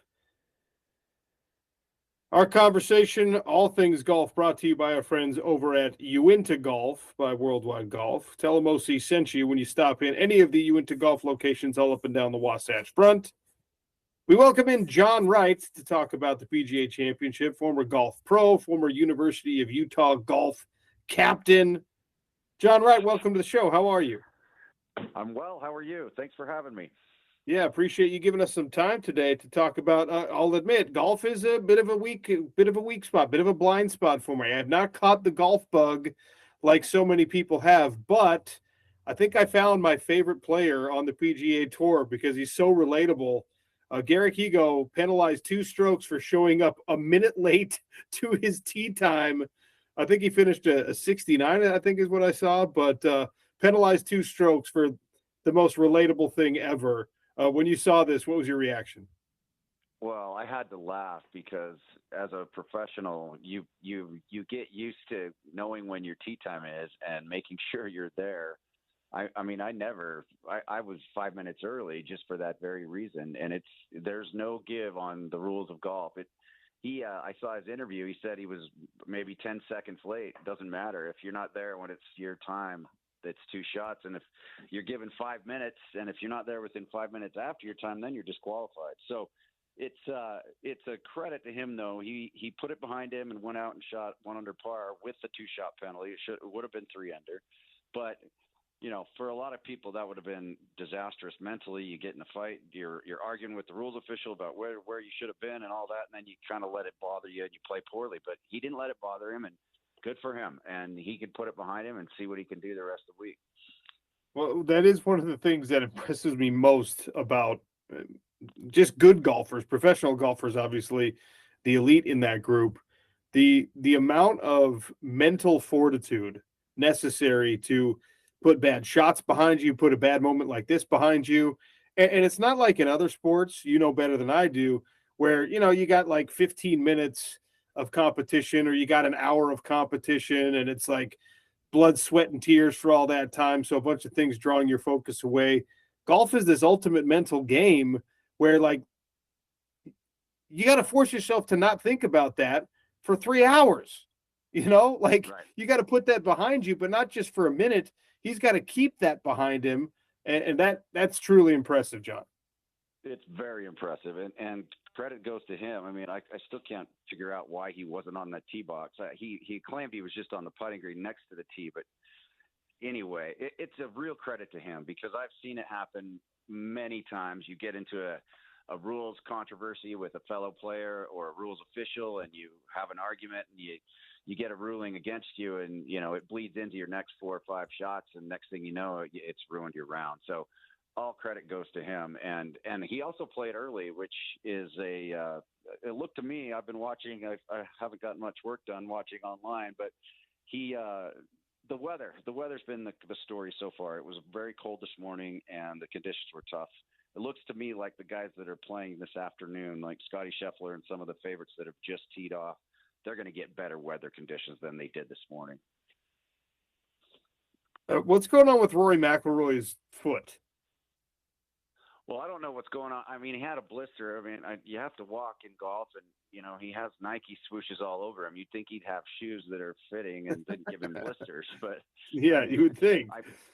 I'm sure he can call someone and get a different pair. I don't think that has anything to do with the way he played. I was watching just now him finish his round, just sloppy play, bad irons, and poor chipping, and he literally missed every putt he took. So he bogeyed 5 of his last 6 holes to shoot 4 over par. He was gutting out a round where he didn't really have it, and then all of a sudden he just made a couple of bad swings, and all of a sudden he's 4 over par. And I'll tell you what, this Aronimink golf course is sure.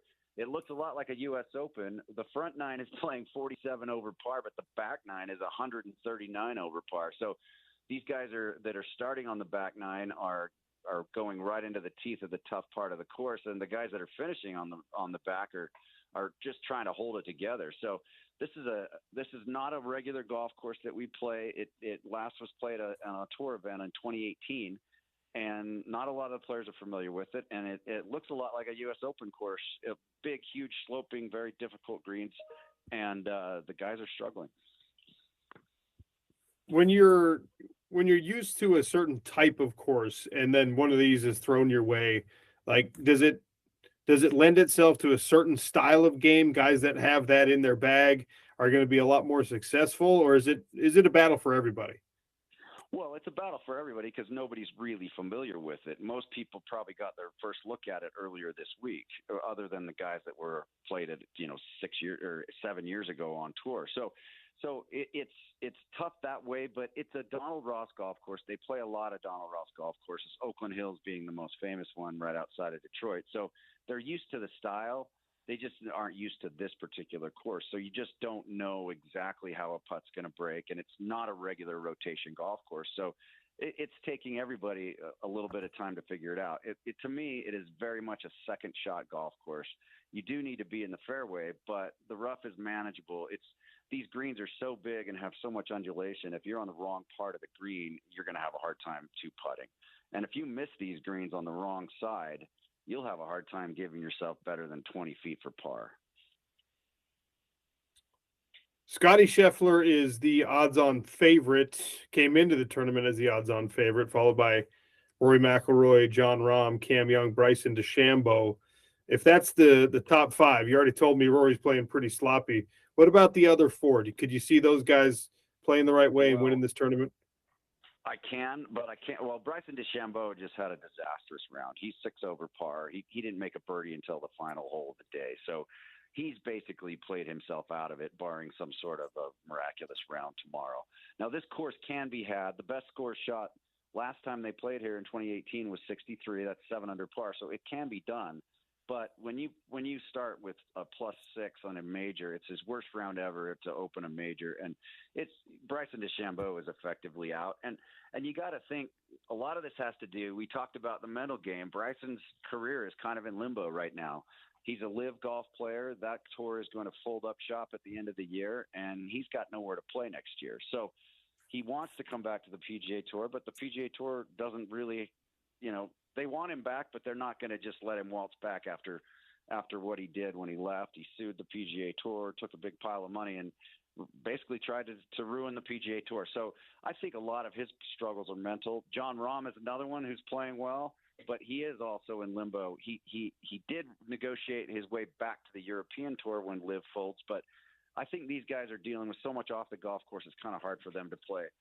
So, yeah, I just don't – the one person we really need to watch is Jordan Spieth. So we saw last year at the Masters where Rory McIlroy completed the career Grand Slam by winning the Masters. Jordan has had 10 years. This is his 10th try to complete the career Grand Slam. He got off to a good start today. He's 1 under par. I'd love to see that come about, but Scotty Scheffler is obviously the favorite, and he got off to a good start. He's 1 under par. And then Cam Young, who's probably the hottest player on tour, won 2 of his last 5 starts. He got off to a good start as well. I want to back up a little bit and ask you about Jordan Spieth, because obviously a career Grand Slam is a big deal. He hasn't been his best self for quite a while now. And again, I'm a golf novice. So when you see a guy slide consistently or just be off his game for a long time, where does he get it back? How can you get it back? Sometimes you don't. And that's kind of the ebbs and flows of professional golf, of any kind of golf. I mean, you go through stretches where you're playing well and you seem unbeatable. You win a Masters, you win a couple of U.S. Opens, and he's the man. And then all of a sudden you get a little bit older, you have an injury or two, and all of a sudden your confidence goes, and then you start to struggle and you're searching for something, and then you fire your teacher and you go to somebody else, and then you can't find your way back. Now, it looks to me like he's fighting his way back, and he did reconnect with his old instructor. So we'll see. I mean, a lot of these guys too, they get married and have some children, and they kind of just lose interest, or they don't practice as much. There's a lot of things that can happen to a career, but Jordan's a competitor. He wants to win this career Grand Slam. Only 5 guys have ever done it, and it's rare company when you do it. And he's the type of player that can win on this golf course because he's a fantastic putter. John Wright, our guest here, talking PGA Championship. on the Sean O'Connell show. The live guys, the guys that are, on the outs right now with the PGA, and like you already referenced, and we've talked about this on the show, the $5 billion investment from the Saudis is drying up, and it's drying up very soon. How is the PGA going to handle this? Because there was like a kind of ugly divorce in a lot of these cases when guys decided to leave the tour, but some of them are some of the best players in the world. Is it serve your sentence and then we'll let you back in? Is it no, you can't do an old stuffy organization like ours wrong and expect us to welcome you back in? What's the right way for the PGA Tour to reintegrate some of these guys if they're going to? Well, I think it'll be on a case-by-case basis, and we kind of have a little bit of a hint as to how they're going to handle it. Brooks Koepka is already back. He forfeited. He had a huge donation to charity, and then he's forfeiting funds that he could have earned this year, including tour equity, and he's back. Now, Patrick Reed is he's serving a 1-year suspension, and he'll be back at the end of the year. But the important thing with those two is there was no animosity when they left. They resigned their membership and left. Now, Bryson DeChambeau is a different story. He actively spoke negatively of the tour. He was involved in a lawsuit against the PGA Tour, an antitrust lawsuit, and really tried his best to destroy the PGA Tour. He's going to have a tougher time. And I know people are going to say, they're probably listening saying, well, he has this huge YouTube following and he has this online presence and he's valuable to the tour. He is to a certain extent. But if he was going to drive TV viewership, then why weren't people watching him play on Live? And they didn't because they didn't care. So Bryson's in a bit of a pickle. Now he's going to make it back, but it's going to be a hefty penalty because you can't have all these other players that turned down the huge money of Live and stayed loyal to the PGA Tour. They can't do them wrong by letting Bryson just waltz back without some pretty severe penalties, and they'll be severe. But he's got nowhere else to play, so he really has no negotiating position, and neither does Jon Rahm. So we'll see what they do on an individual basis, but it's going to be hefty, and they're going to have to sit out, and the rest of them, besides the ones we're talking about, and only golf diehards like me know who they are, like Taylor Gooch and Joaquin Niemann and some others. They're great players, and they could add to the competition of the tour, but nobody cares if they're on the tour, and they're going to have a hard time coming back. I mean, we all have the benefit of hindsight now with the reports coming out, but is this how you saw the Live Golf experiment working out ultimately? Well, the thing that confused me from day one was how can you sustain a business model that just loses constant like $1 billion per year? And everyone said, oh, it's Saudi Arabia. They don't care. I'm like, I'm sorry, but I don't care how much money you have. Everybody cares about $1 billion every year of loss. And so that was unsustainable. The kind of money they were paying these guys in bonuses to leave the PGA Tour. I mean, Jon Rahm was upwards of $300 million. Bryson DeChambeau was in the $200 million range. Brooks Koepka, same. Phil Mickelson, $100 million. I mean, so you can't pay these guys that kind of money with zero sponsorships and zero TV dollars coming in. You can if you don't care about losing $5 billion. Well, it turns out they do care about losing $5 billion. They're done losing money and they're done funding it. So it was never sustainable. I don't understand why it was even attempted, but now it's a failed experiment. It did change the landscape of professional golf. So now we have much bigger purses on the PGA Tour, and professional golf's going to benefit from it. But the guys who went to it, they made a pile of money, but they're probably regretting their choices. All right, John, before I let you go, based on what you've seen so far today and what this course is doing to people, who's going to win this PGA Championship? Well, you have to pick Scotty Scheffler, but I mean, outside of him, Cam Young is probably the hottest player. So those two look awfully good to start. And I mean, Scotty Scheffler is #1 player in the world for a reason. He is the defending champion. He's won this championship, just last year. So he's not afraid to win. And it's for him, it's all about his first round.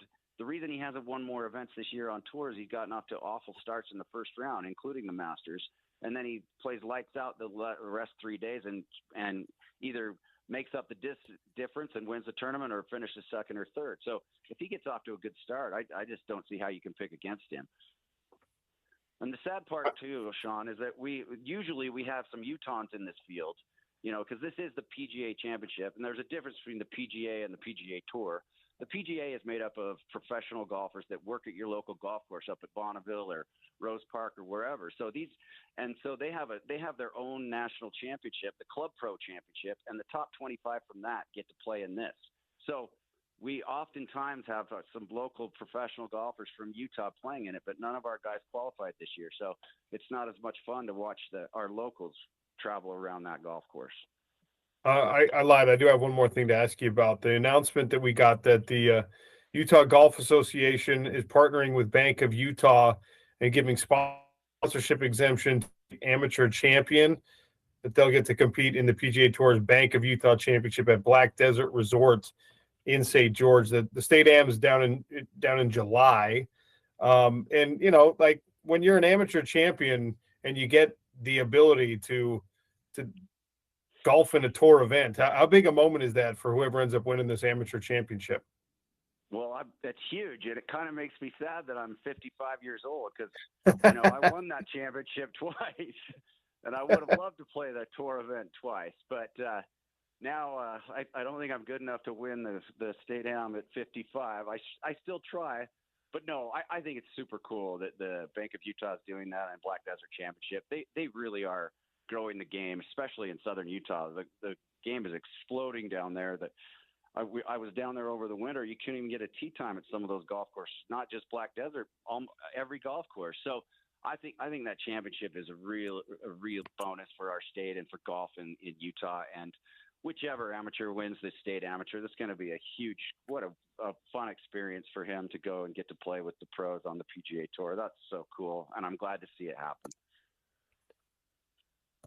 John, I appreciate you giving us some time today and lending your expertise to the show, because heaven knows I don't have any when it comes to golf. So thank you.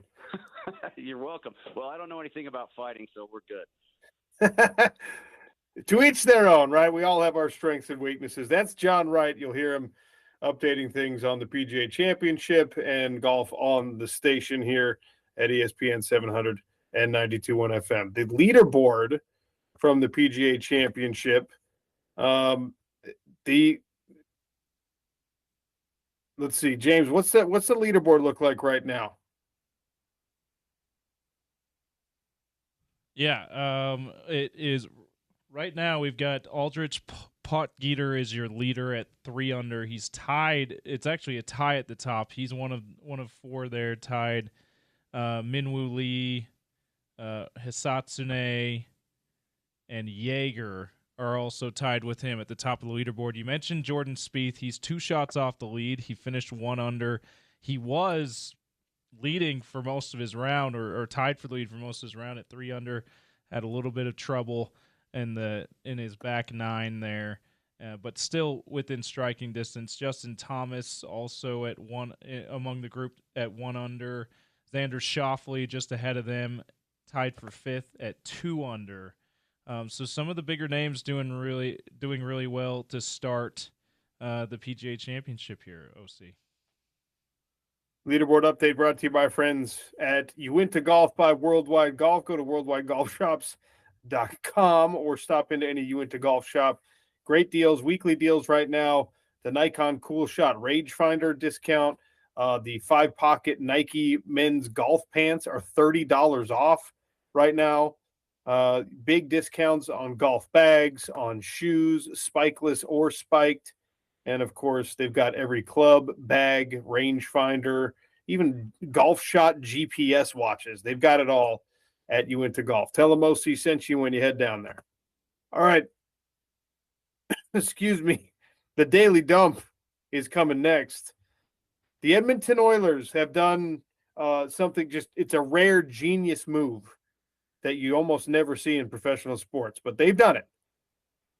I'll tell you what it is next. It's the Sean O'Connell Show on ESPN 700 and 92.1 FM.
Valley Plumbing, Heating, and Air Conditioning. The truck with the duck can handle it all right now, giving you the daily dump every single day. We get a random collection of stories. This one is one of my favorites. The Edmonton Oilers, obviously, disappointing season for them. Connor McDavid played hurt in the playoffs. Leon Draisaitl was hurt for a good chunk of the season before the playoffs came back. But an early exit for Edmonton. And they had, in October, Edmonton extended their coach, Chris Knobloch, for 3 years. He got a 3-year extension after, of course, coaching his team to the Stanley Cup Finals in 2 of his first 3 seasons. The downside of giving somebody an extension mid-season is that you might want to fire them at the end of the season, and that's exactly what the Edmonton Oilers did. After 2 Stanley Cup Finals runs, they are now looking for their 10th coach in the last 15 years. Yikes. And, of course, they're on the hook to pay Coach Knobloch for the 3-year extension that technically had not even kicked in yet. That's just how high the pressure is. October, your team says, you know what? You've done some really, really nice things for you these last couple of seasons. You got us all the way to the brink of a championship, but not over the hump. Well, not good enough anymore. Guys, it's May. 6.5 months ago, this man was given an extension on his contract. Connor McDavid, once again, led the league in goal scoring.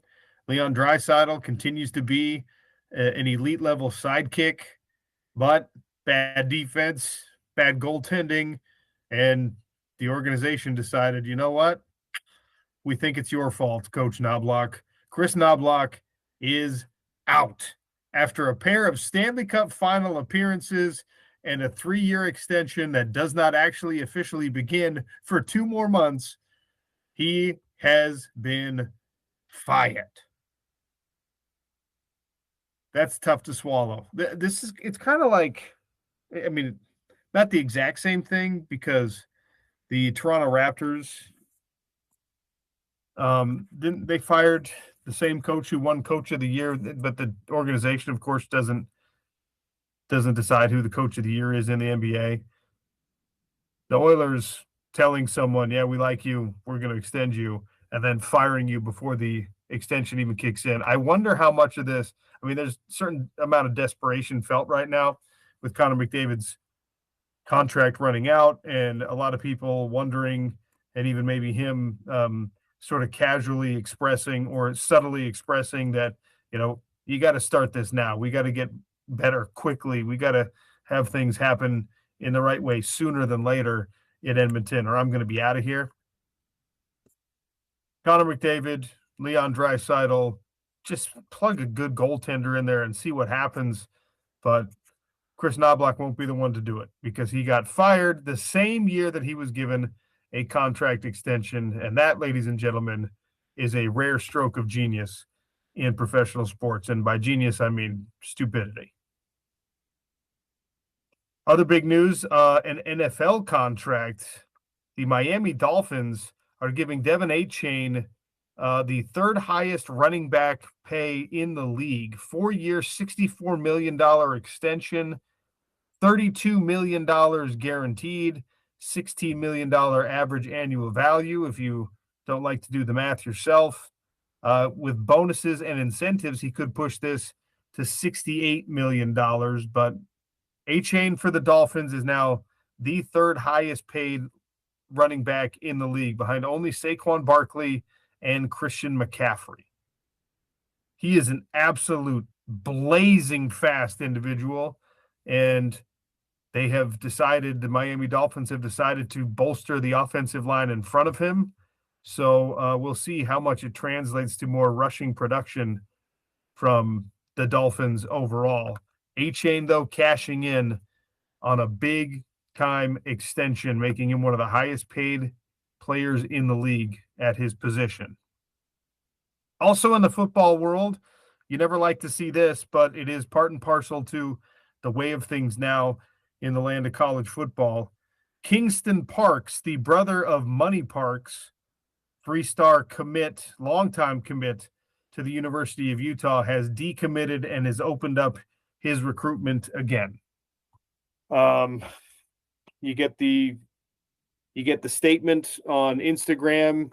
You get the "with that being said," and Kingston Parks is reopening his recruitment after being committed to the University of Utah.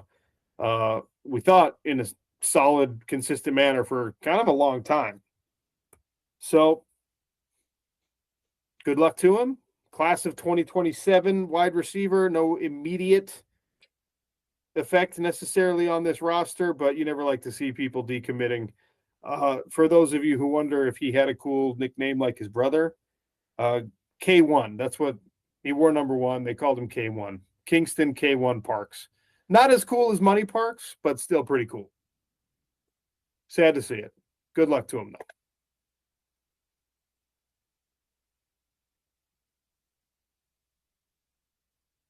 All right, I think that's all of them. Checked all those boxes here in the daily dump. Again, the truck with the duck, go to valleyplumbing.com. They can take care of all your plumbing, heating, and air conditioning needs. You don't even have to make a phone call. You don't have to talk to anybody in order to make that appointment. Just go online, type it in the chat feature. They'll send someone out to handle your plumbing, heating, or air conditioning issue. Most of the time, same day.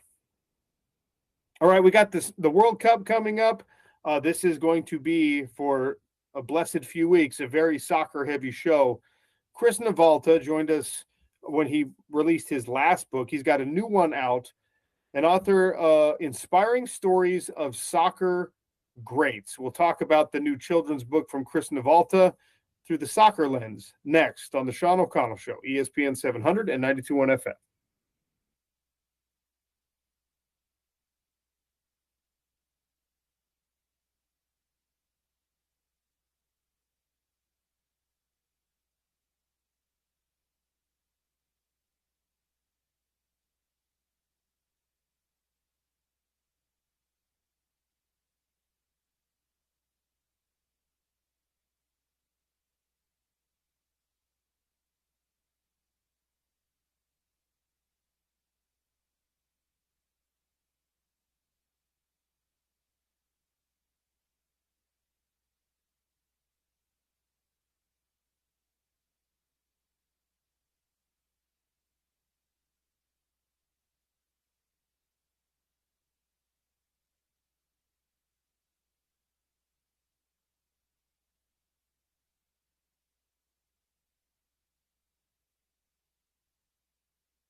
Welcome back to the Sean O'Connell Show. Welcome in Chris Navalta, author of several great sports books. We had him on when he released Basketball Stars, Stories and Skills from the NBA and WNBA's Best Players. And now joining us to talk about the next project, Inspiring Stories of Soccer Greats, Chris Navalta. Chris, welcome to the show. How are you? Good, John.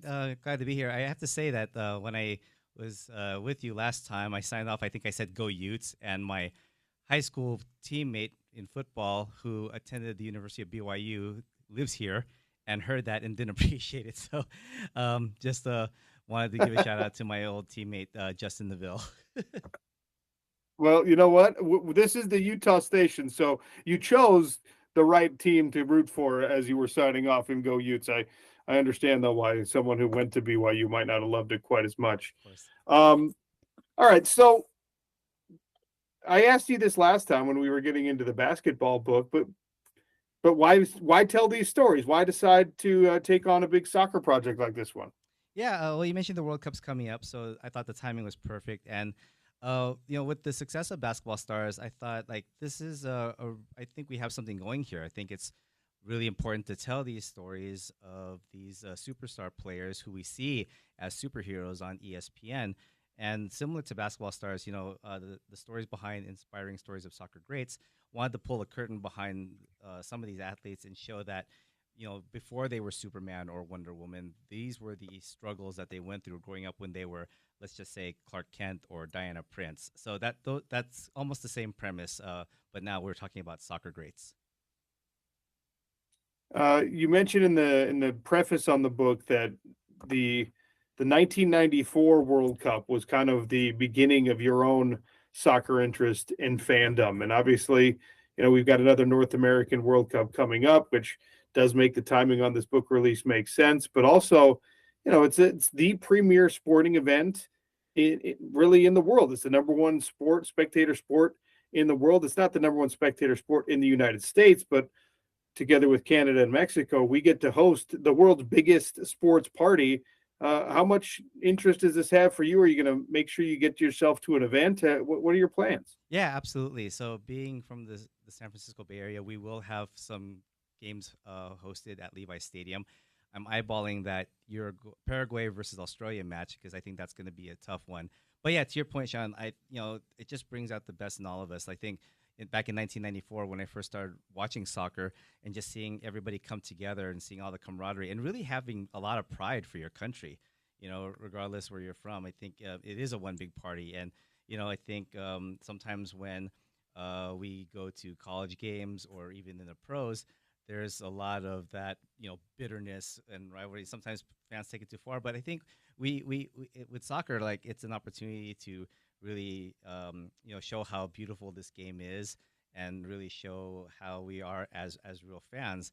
And so I'm looking forward to it, so it's going to be an exciting few weeks. The first story in the book, if I'm not mistaken, is also a World Cup story about the 1999 Women's World Cup, which really, I mean, women's soccer has grown. There's now a thriving professional league and things like that.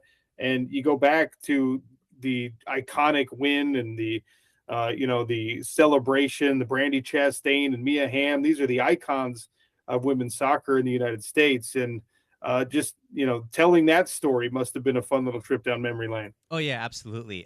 And it's not a mistake that's how I start the book with the 1999 U.S. women's soccer team. I think because they not only transcended women's soccer, but you can argue and say that they also transcended women's sports and how we watch it.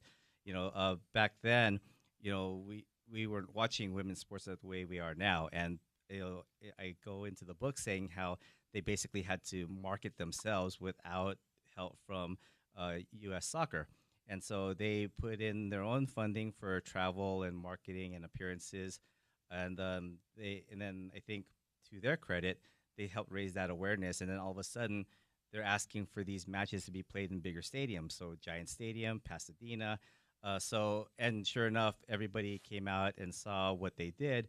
And I think it's still a record for a most watched women's soccer match. when they played against China in the final. So it was super important to lead with that because I think even though this is a soccer chapter, you could say that they made their footprint on how we watch women's sports in general. So you go in the book from that kind of iconic, I think all of us remember it, to a much lesser known character, a much lesser known story, and making that choice. What is that like? Because obviously, you can play the hits, so to speak. You can stick with the stuff that everyone knows and has a connection to. But as an author, it's all up to you. It's your license to tell the stories that you want to tell. How do you go from, a huge, iconic, memorable moment that everyone has a connection to then, a UK blind soccer player? Right. Yeah. And so that's the second chapter with David Clark, the highest goal scorer in English football history. But like you just said, people don't know about him because he actually played blind. And yeah, that's a great question because I think I saw a stat that said there are 130,000 professional soccer players in the world, male and female. And so the question is, how do I compartmentalize that into 12 chapters in this book? So, and they all have their own story, right? So I think my aim was to find players with stories that could be relatable to everyday kids. So David Clark being blind, Gigi Buffon, the most decorated goalkeeper in international soccer history, had anxiety. Marta, one of the greatest players, female players in Brazil, her own family didn't want her to play soccer because of how women's soccer was perceived in her country. And then we have Messi, who was just here playing Real Salt Lake. He suffered a stunt in his growth.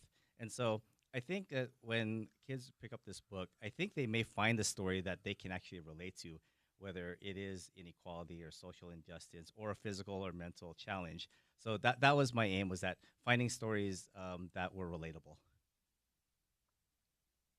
Chris Navalta is our guest here on the Sean O'Connell Show, talking about his new book coming out, Inspiring Stories of Soccer Greats. So, basketball, soccer. Are you planning on making a series? Kind of you're going to go systematically through all the sports, or at least the ones you have connections to? I would love to. Is a short answer. The thought crossed my mind. I think I unfortunately I missed the boat on the Winter Olympics just early this year. I would love to do something in the Summer Olympics in a couple years, so I have a little bit of time. But yeah, like I'm a big baseball and American football fan, so that's something that I would like to dive into as well because there are plenty of these stories out there, just like when I highlighted them in Basketball Stars, and I don't think people understand or appreciate just the work they put themselves into to get to where they are. It's out there for people to just do a quick Google search, but I don't think they really put that into perspective, what they really had to go through. So yeah, I would love to keep this going. Do you find when you're trying to interview people, when you're doing research, when you're fact finding for these, that there's maybe a different tone or a different level of willingness to participate because these are children's books? I mean, when we're talking about some of these athletes, especially in soccer, these are the biggest stars on the entire planet. And even if Messi, if you were like a schoolmate of Messi, people are going to be asking you for interviews. They're going to be talking to you. They're going to be wondering what Messi is about. And I imagine there's some fatigue on telling these stories and answering these questions. But do you find that because it's a children's book project that you get some decent engagement? Yeah, I think so. And because my audience are children, I actually find a little bit of joy in that because, the way I get into my process of writing is I imagine somebody asking me how good was Messi when he was in his prime, how good is Christian Pulisic, who's currently on the men's U.S. soccer team. Those types of questions, and then I kind of imagine myself kind of sitting by the fire and telling these stories, these old tales of players, and but not just their achievements, but just everything that they went through. So I don't get tired of it because I think that it helps give a 360-degree view of who they are, not just as players, as people. And yeah, I'm happy to continue doing that.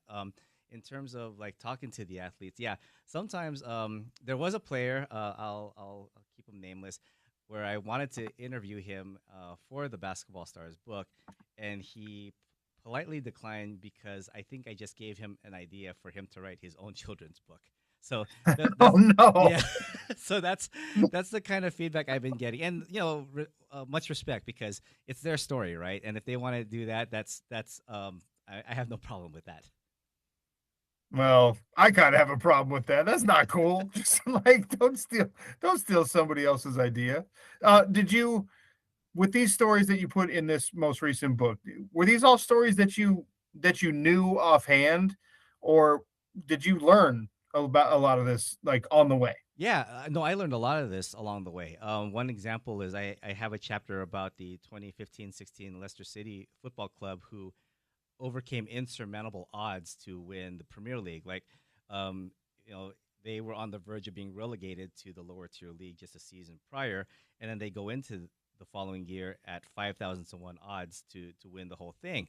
And so to kind of put that into perspective, before the NBA season started this year, the Jazz were 1,000 to one odds. So Leicester City had 5 times steeper odds to win, and somehow they did it.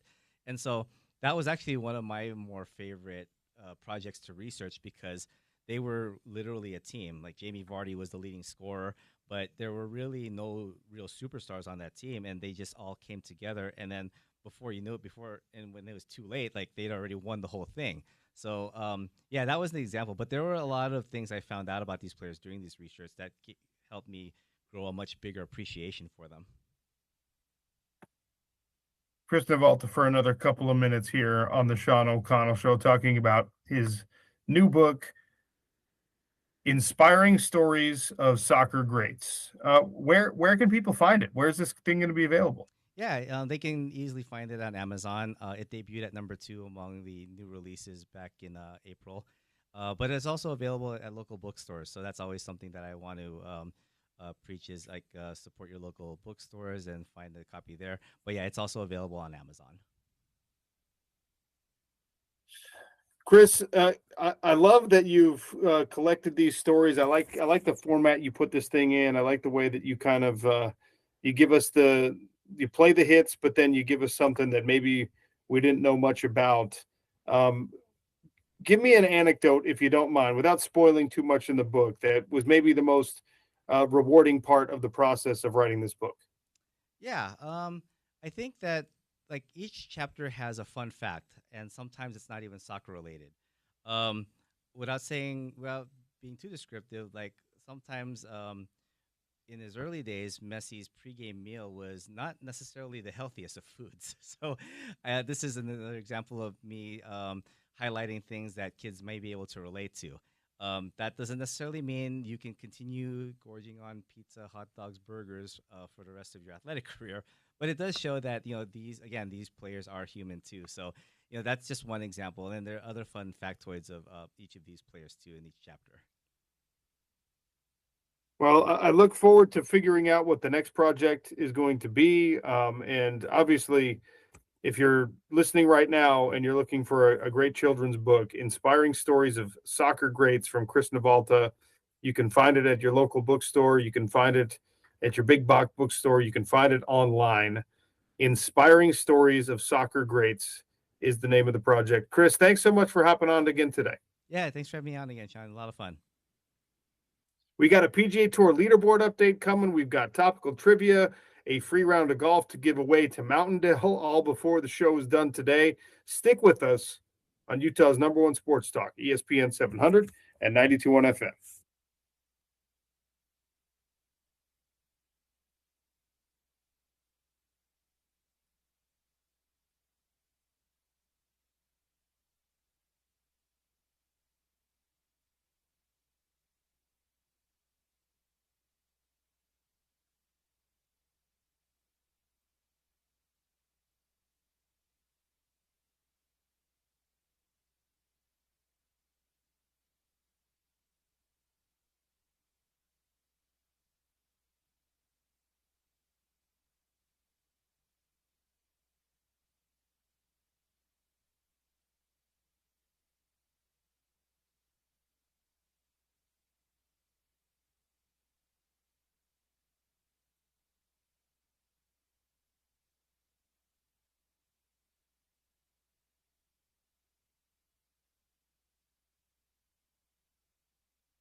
Time for another PGA Tour leaderboard update brought to you by our friends over at Uinta Golf by Worldwide Golf. They've got deals right now on rangefinders, on golf pants, on clubs, on bags, daily deals and weekly deals. Stop by your local Uinta Golf or go to worldwidegolf.com. The shop is open all the time, but if you go locally, which is the better plan, tell them that OC sent you. They'll take extra special care of you at your local Uinta Golf shops all up and down the Wasatch Front. James Peterson,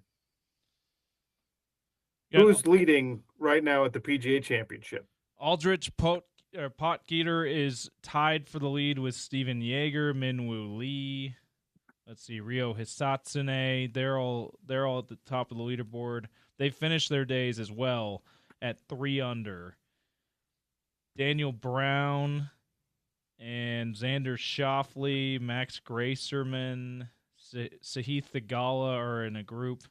Akshay Bhatia are in a group tied for 5th at 2 under, 1 shot off the lead. Jordan Spieth, who's going for the career Grand Slam OC, his 10th try at the career Grand Slam. He is tied for 13th at 1 under with Jason Day, U.S. Open champion, Brooks Koepka, who's won the PGA a couple of times. Those guys off to a great start. John Rahm, one of the Live Tour guys you were talking about with John Wright, trying to find he found a new home on the European Tour, trying to get back on the PGA Tour after Liv goes away. He's off to a good start at 1 under.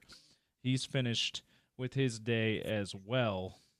So a couple shots off the lead there. Tony Finau not in the field, at least not that I could see. I know every time I say that, OC, I feel like we get a text that says, he's actually tied for the lead. I'm like, no, he's not in the field. Just did another quick search there. So no Tony Finau. And you heard John Wright say PGA Championship as in PGA of America, not PGA Tour, meaning you got your local golf pros that play in this PGA Championship. They're able to qualify for this thing.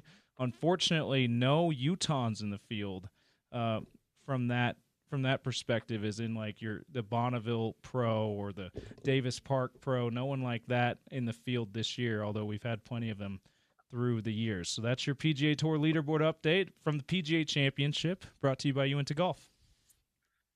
All right, I'm going to a little inside baseball for people here right now. I am we talked about this yesterday. I'm trying to purchase tickets to the Winter Classic for the Utah Mammoth. All right. It could not be a worse process. Like,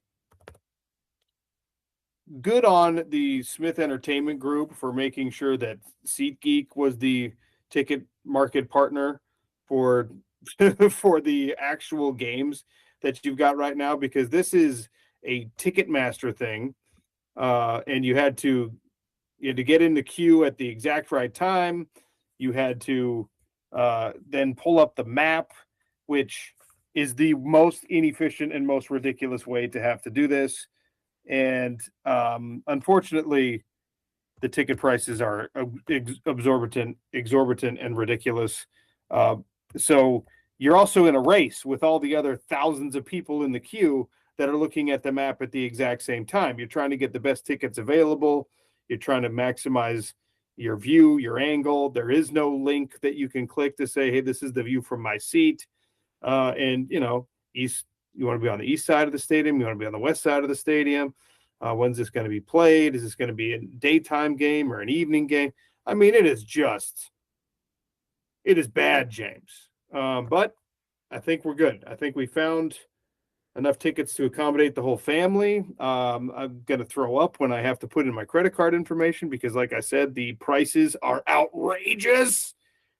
But here we are. Winter Classic, Colorado Avalanche versus Utah Mammoth. And it's a high-demand event, as they mentioned it would be. So, I mean, just silver lining here. It's not the price it would cost for you to take your whole family to a World Cup game, at least. Just slightly lower, right? Well, a Team USA World Cup game would be more expensive. A like Bosnia-Herzegovina World Cup game would be cheaper than this, which is just the way things are. You got to pay the price to live in paradise, as they like to say. We were talking about this though with like the prices of the World Cup. I am willing to pay more for a big time sports event once in a lifetime, or once every decade kind of event like the Winter Classic, if it's in my backyard, because I'm just paying for the price of the ticket, and obviously you got concessions and whatnot once you're at the game.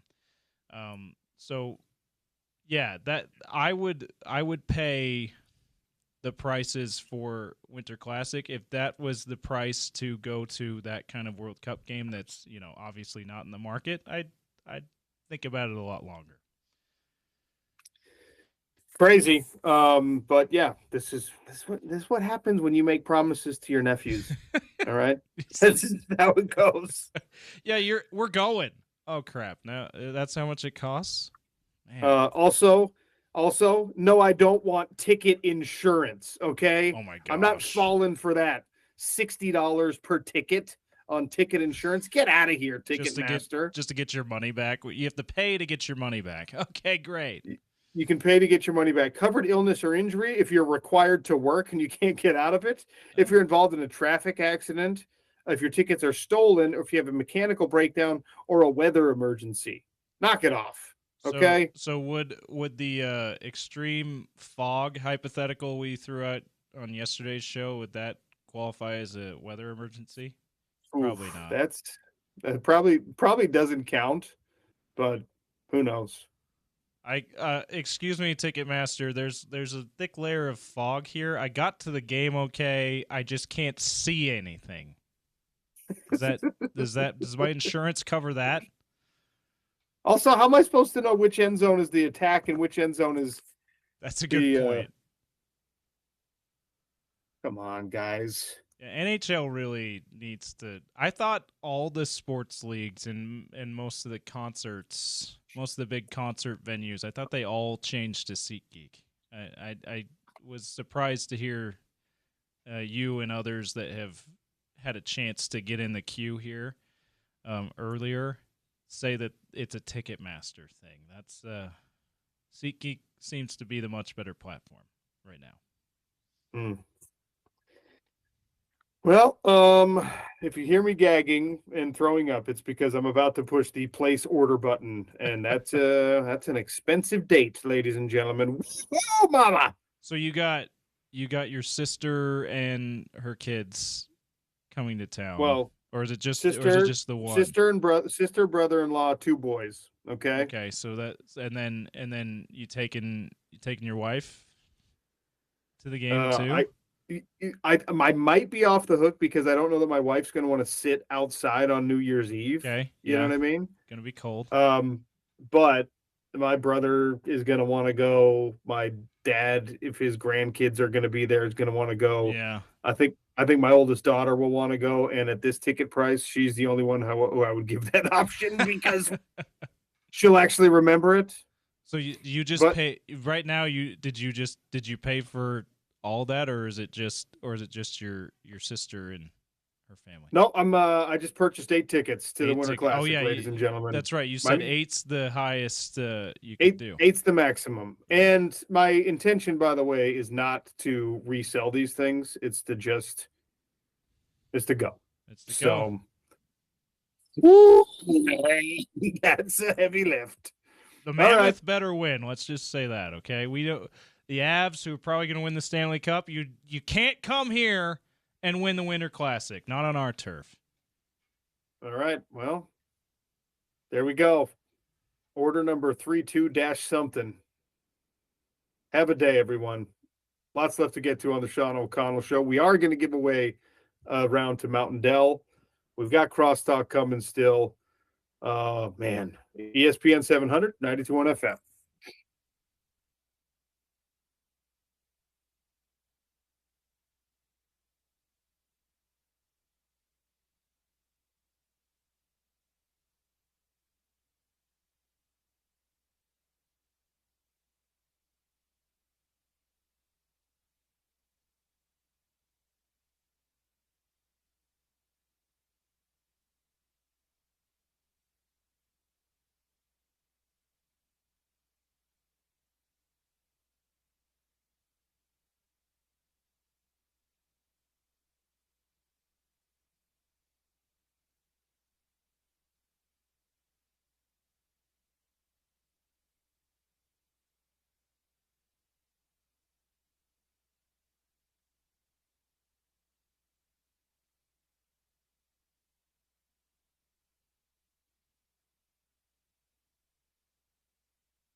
All right, welcome back to the Sean O'Connell Show. Little Bon Jovi making your life better as we approach the end of the show. I'm going to give away a round of golf in topical trivia coming up in about 10 minutes, courtesy of our friends at the Utah Golf Association and Mountain Home Services. Our Festival of Tees offers you a free round of golf every day on the Sean O'Connell Show and on the Drive with Spence Checketts.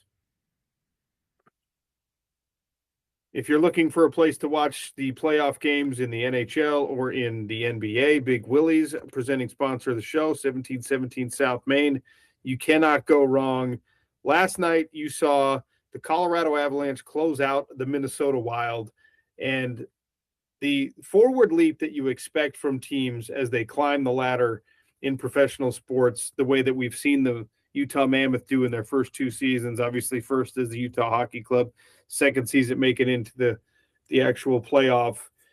Early exit, first round exit, even though you were so tantalizingly close to going up 3-1. You're 52 seconds away from going up 3-1 over Vegas in that series.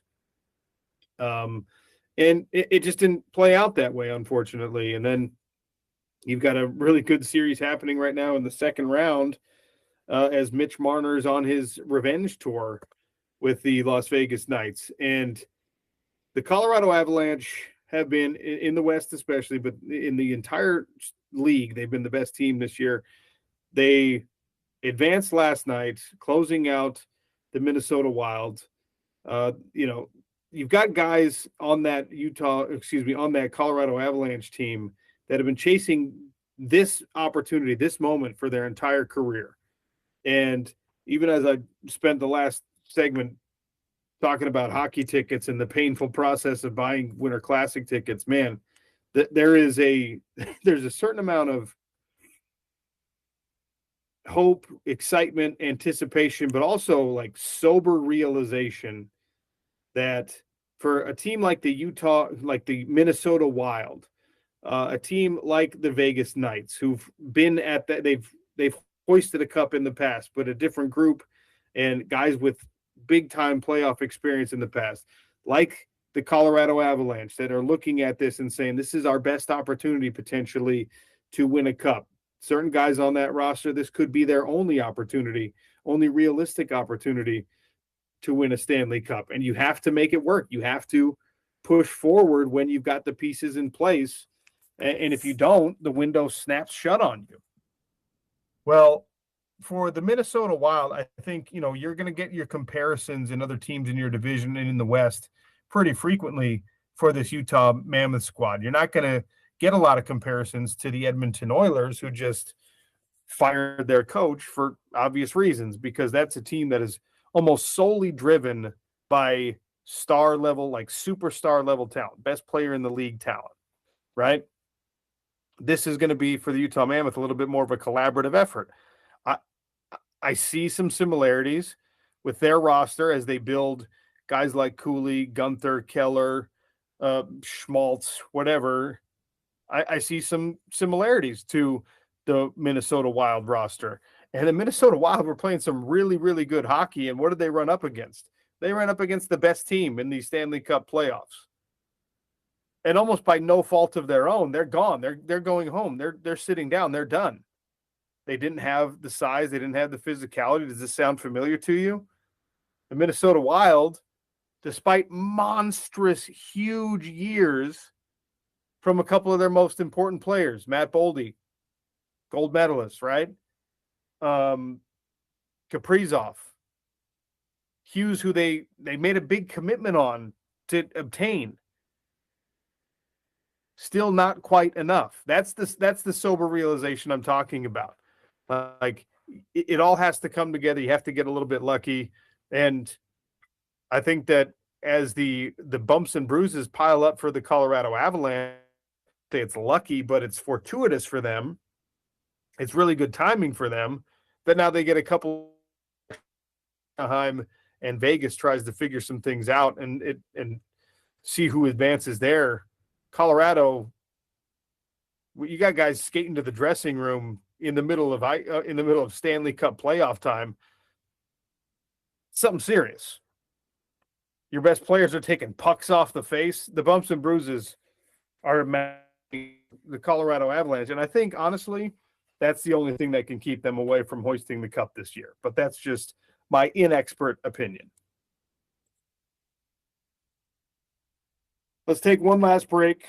I will give away a round of golf to Mountain Dell with a trivia question. If you were listening to Gordy Chiesa when he was on today, you're going to be in good shape because that's where the trivia question answer is going to come from. Sean O'Connell Show wrapping up next on ESPN 700 and 92.1 FM.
All right, before I give you a Festival of Teas round of golf at Mountain Dell, a little breaking news update from Heather Dinich and other sources.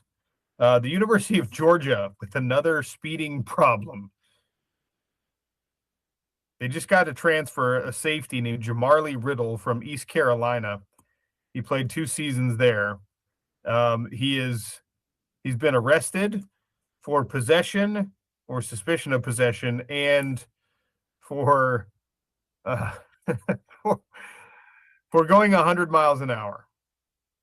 It's time. Georgia, University of Georgia, Georgia alumni, Georgia boosters. It's time to just give every player on your team an Uber link and let them get rides everywhere they go. This is like the 13th player at Georgia who's had a major traffic violation. This one, he was pulled over, and he also had a giant bag of marijuana and some vapes containing THC. So bigger problems there. In other news, OC, Georgia will never get the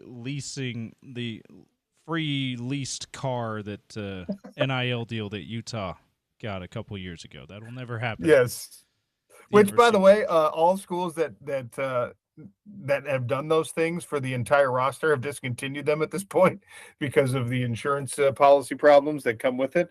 But the University of Georgia, like, I'm not being facetious about that. That's not a joke. The best thing to do is you just get a team Uber account, right? You give everybody on your roster the code or whatever, the password, and then they can just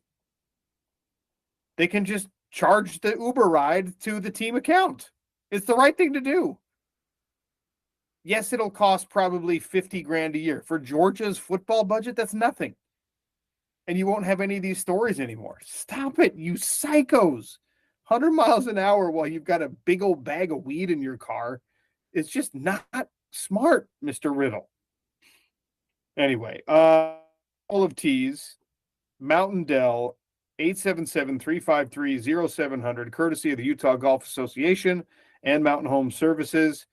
The all-time NBA playoff leader in assists is who? 877-353-0700. If you were listening to Gordy when he gave his list, that was his list, the all-time leaders in playoff assists in NBA basketball. Who's number one? We'll give you a free round at Mountain Dell. Crosstalk is brought to you by our friends over at Advanced Window Products, 801-850-9100 for $2,500 off 10 windows or more. An exciting time for you to improve your home with brand new windows made, installed, and warranted right here in Salt Lake City by Nate Orchard and Jake Weber and our friends over at advancedwindows.com. Spence Checketts and The Drive are next. He is in our Broadway studios. Spence, how are you? I'm well. Just real quick, Mountain Dell. That's where we're sending our listeners today. What's your favorite hole at Mountain Dell? Can I tell you a funny Mountain Dell story? Yes, you can. That has nothing to do with my favorite golf hole at Mountain Dell. Mm-hmm. I think I've told this story on air before. So allegedly, all of this is alleged, of course. Allegedly, you cannot fish in the lake at Mountain Dell or the reservoir at Mountain Dell because it is a watershed, right? No fishing allowed. Mm-hmm. Allegedly, a much younger version of somebody you know well was unaware of this and wandered with 3 friends across the golf course, allegedly, right down to the edge of the pond, the edge of the reservoir, picturesque, beautiful, sun setting, moose out there in the middle of the lake chewing on some reeds, and started casting, allegedly, into like a little tributary that flows in to the reservoir. Mm-hmm.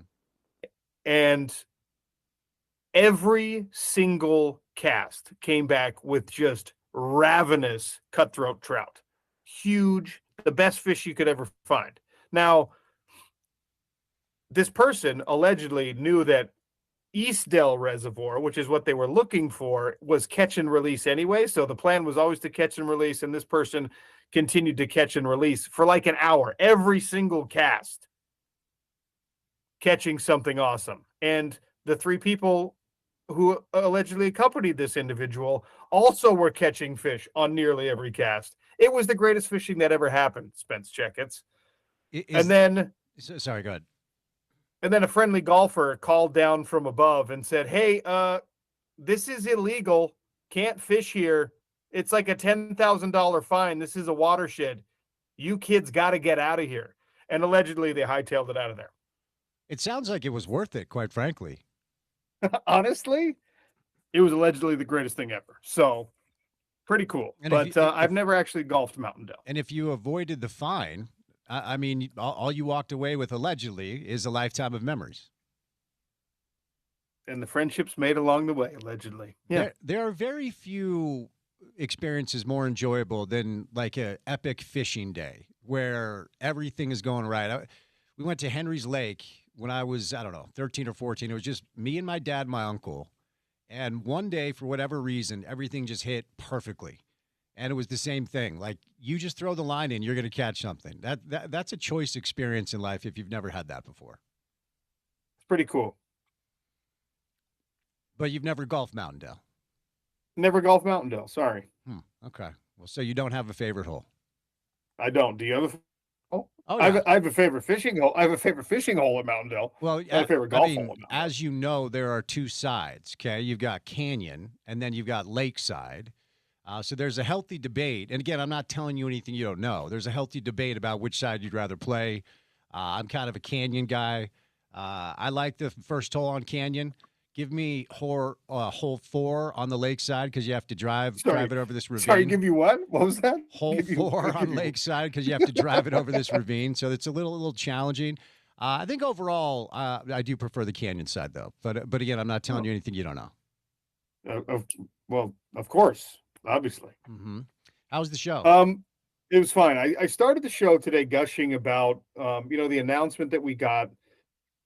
Yeah, there's going to be this world-class sports performance facility built adjacent to the Utah Mammoth and the Utah Jazz practice facilities, and just the level of investment that is being put. Like, the experiment might not work. Maybe we never get a championship from an SEG team. Maybe it doesn't. Or it doesn't happen for the Utah Jazz. But the fact that this much effort is being put into changing the perception of being a professional athlete, and I think most sincerely a professional basketball player in the state of Utah, that's a heavy lift. And I applaud that the Jazz and their ownership are trying to do it and to some success, right? I mean, you've got a top flight draft pick that, even though he's a very unique situation, is expressing a desire to stay in Utah. And that's just something that never would have happened 5 years ago, 10 years ago, 20 years ago. So it's a weird and exciting time that may or may not end in a championship for either of these franchises. But I applaud the effort, Spence, for sure. Yeah, I think Ryan's been really intentional since the day he took over to change the narrative and the perception that NBA players have of our market. And, even if you look at what he did for Donovan Mitchell, to try to get Donovan to kind of change his stance about whether or not he wanted to stay here. Now, it didn't work, but Ryan tried, okay? Number one, he brought Dwayne Wade on, okay? And a lot of people behind the scenes, because Donovan has always been very vocal, like D. Wade was his hero, and he plays a lot like him. He wanted to model his game after Dwayne Wade. Bringing Dwayne Wade on the ownership group, that was not on accident, okay? That was like a little bit of a love letter to Donovan. Even things that you started to notice in the building, like back in the day, you go to a Jazz game, at the end of the game, the song they played was "I Like It, I Love It," some country music jam that no NBA player has ever listened to their entire life. And they started to change the music, and the word was like Donovan would ask them to play certain songs, hip-hop songs pregame, because he liked warming up to them, and it changes around the building. Like, he has been pretty intentional from the day he took over. And then the way he started talking about race relations when that was kind of like fever pitch in our country. And he got pushback from that by a lot of people locally that don't necessarily agree with certain stances. But I always viewed everything he was doing with the goal in mind of like, we have to change the way NBA players view Salt Lake City. If we ever want anybody to stay here, they can't have these preconceived notions about who we are. We need to start catering to what they need. And to your point, best laid plans aside, there's always going to be a certain type of an existence here that might not be conducive for a 25-year-old African-American millionaire. We just have to be honest about some of those things. But for the first time, Sean, in the history of the Utah Jazz, in the history of this organization, 50 years, okay, this is starting to crystallize and come together in a way where you can see something pretty exciting down the line if certain things fall into place. First of all, they've never had lottery luck the way they just had it. So that's step number one. But the dynamic here that makes this really unique and interesting and fascinating to follow is 2 of the top 3 prospects in the NBA draft have ties here. That's never happened before. I mean, Monson and I used to joke on the old show, like when LeBron was in Cleveland, because LeBron born in Cleveland, that the only way for Salt Lake City to ever win an NBA championship is to have like some random awesome basketball player born here and want to come back and do what LeBron did for Cleveland. We used to tell Britton Johnson, he and his wife, get to work, okay? We need to start having babies that are awesome players that want to play here. But what we've seen is this random confluence of events that landed A.J. DeBonsa here to play his last year of high school ball and, of course, a year of college ball. And he is on record saying he wants to play for the Utah Jazz. Now, things change, okay? And definitely in this league. So, who's to say that because whoever the Jazz draft, they will have that player here for 7 full years. That's how the rookie scale works. And who's to say that preferences wouldn't change because what you want at 19, you want something different maybe at 24, 25. I mean, hell, even LeBron left Cleveland. And I've always believed people overthought that, okay? I'm quite sure for a kid that was born in Akron, that didn't go to college and played high school ball in Cleveland and then was drafted by the Cavs, I'm sure the first time he landed in South Beach, he was like, wait, what? People live like this? Like everyone's like, oh, he wants to play with Dwayne. No, he doesn't. He's lived in Cleveland his whole life. He just experienced an entirely different world. So who's to say that AJ or Cameron Boozer or whoever it is, they're saying the right things now. Things could change. I'm not saying that it's a guarantee that AJ's here for 12, 13 years or Cameron or whatever, but the storylines are starting to change, and you do have to give Ryan and his group credit for putting things in place to motivate players to look at this place maybe differently than they ever have. It's very exciting. The Keontae George quote of they give us the best player experience in the league, that's what you have to be going for as any team. Even if you are in Miami, even if you are in Boston or New York, you have to be aiming for that, especially here in Salt Lake City. You want your players bragging about their work conditions, because I made the point earlier, it's when it's time to play basketball on national television, when you're in a sold out arena, that's the easy part. That's the part that everyone can get up for. It's the making sure that you want to show up to shoot around, and you want to do the injury rehab, and you want to play hard in game 55 of 82. And that's what having exemplary facilities, good sports nutritionists, a performance center right next to your practice facility, all those things are going to matter for this Utah Jazz organization. So I applaud the ownership's efforts in putting it all in place. And now, if they don't win it, it won't be for lack of trying, which is good enough for me. Right. And you can only control your controllables, not to use the biggest cliche out there. But, the things that you try to sell about our market, we have to be real about it, aren't going to resonate with a lot of young professional athletes. Like, great place to raise a family. Okay, well, a lot of these guys don't give a rip about that. Some do.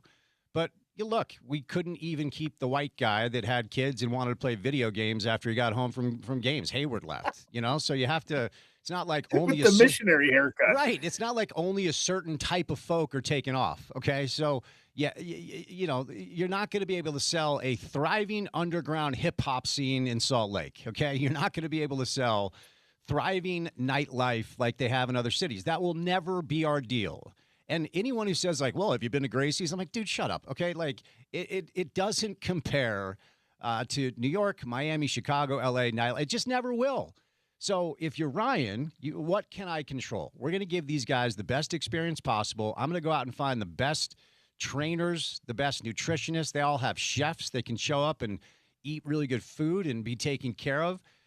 And those are really the only things you can control, because otherwise, if you stack our market up against other cities based off of what a lot of young millionaires actually want that are playing pro sports, we'll never be able to sell Salt Lake if you compare it in that way. So all you can do is do what Ryan and his group is doing, trying to give these guys the best experience possible when they're at work.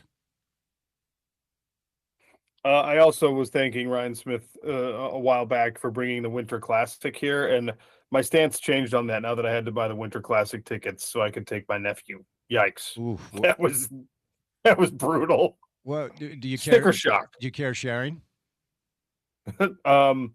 Well, I bought the best tickets available, and they were on row 46, and still the most expensive sports tickets I've ever bought in my life. Huh.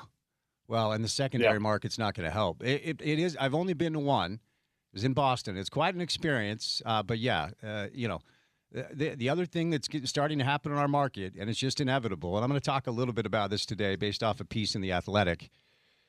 The Delta Center is being renovated. Okay, the Huntsman Center is going to be renovated. I am quite sure that at some point we are going to hear a pretty aggressive plan for Rice-Eccles.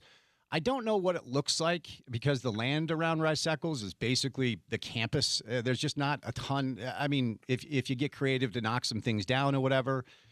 But the fact of the matter is, as a result of all of this, the consumer experience is going to continue to be more and more expensive. And you got to be careful. You know, you don't want to price out all your fans. It's a delicate dance. Stay tuned for The Drive. Thanks for listening to the Sean O'Connell Show. We'll do it again tomorrow. I'll be back in Salt Lake City, and I'm looking forward to that. It's ESPN 700 and 92.1 FM.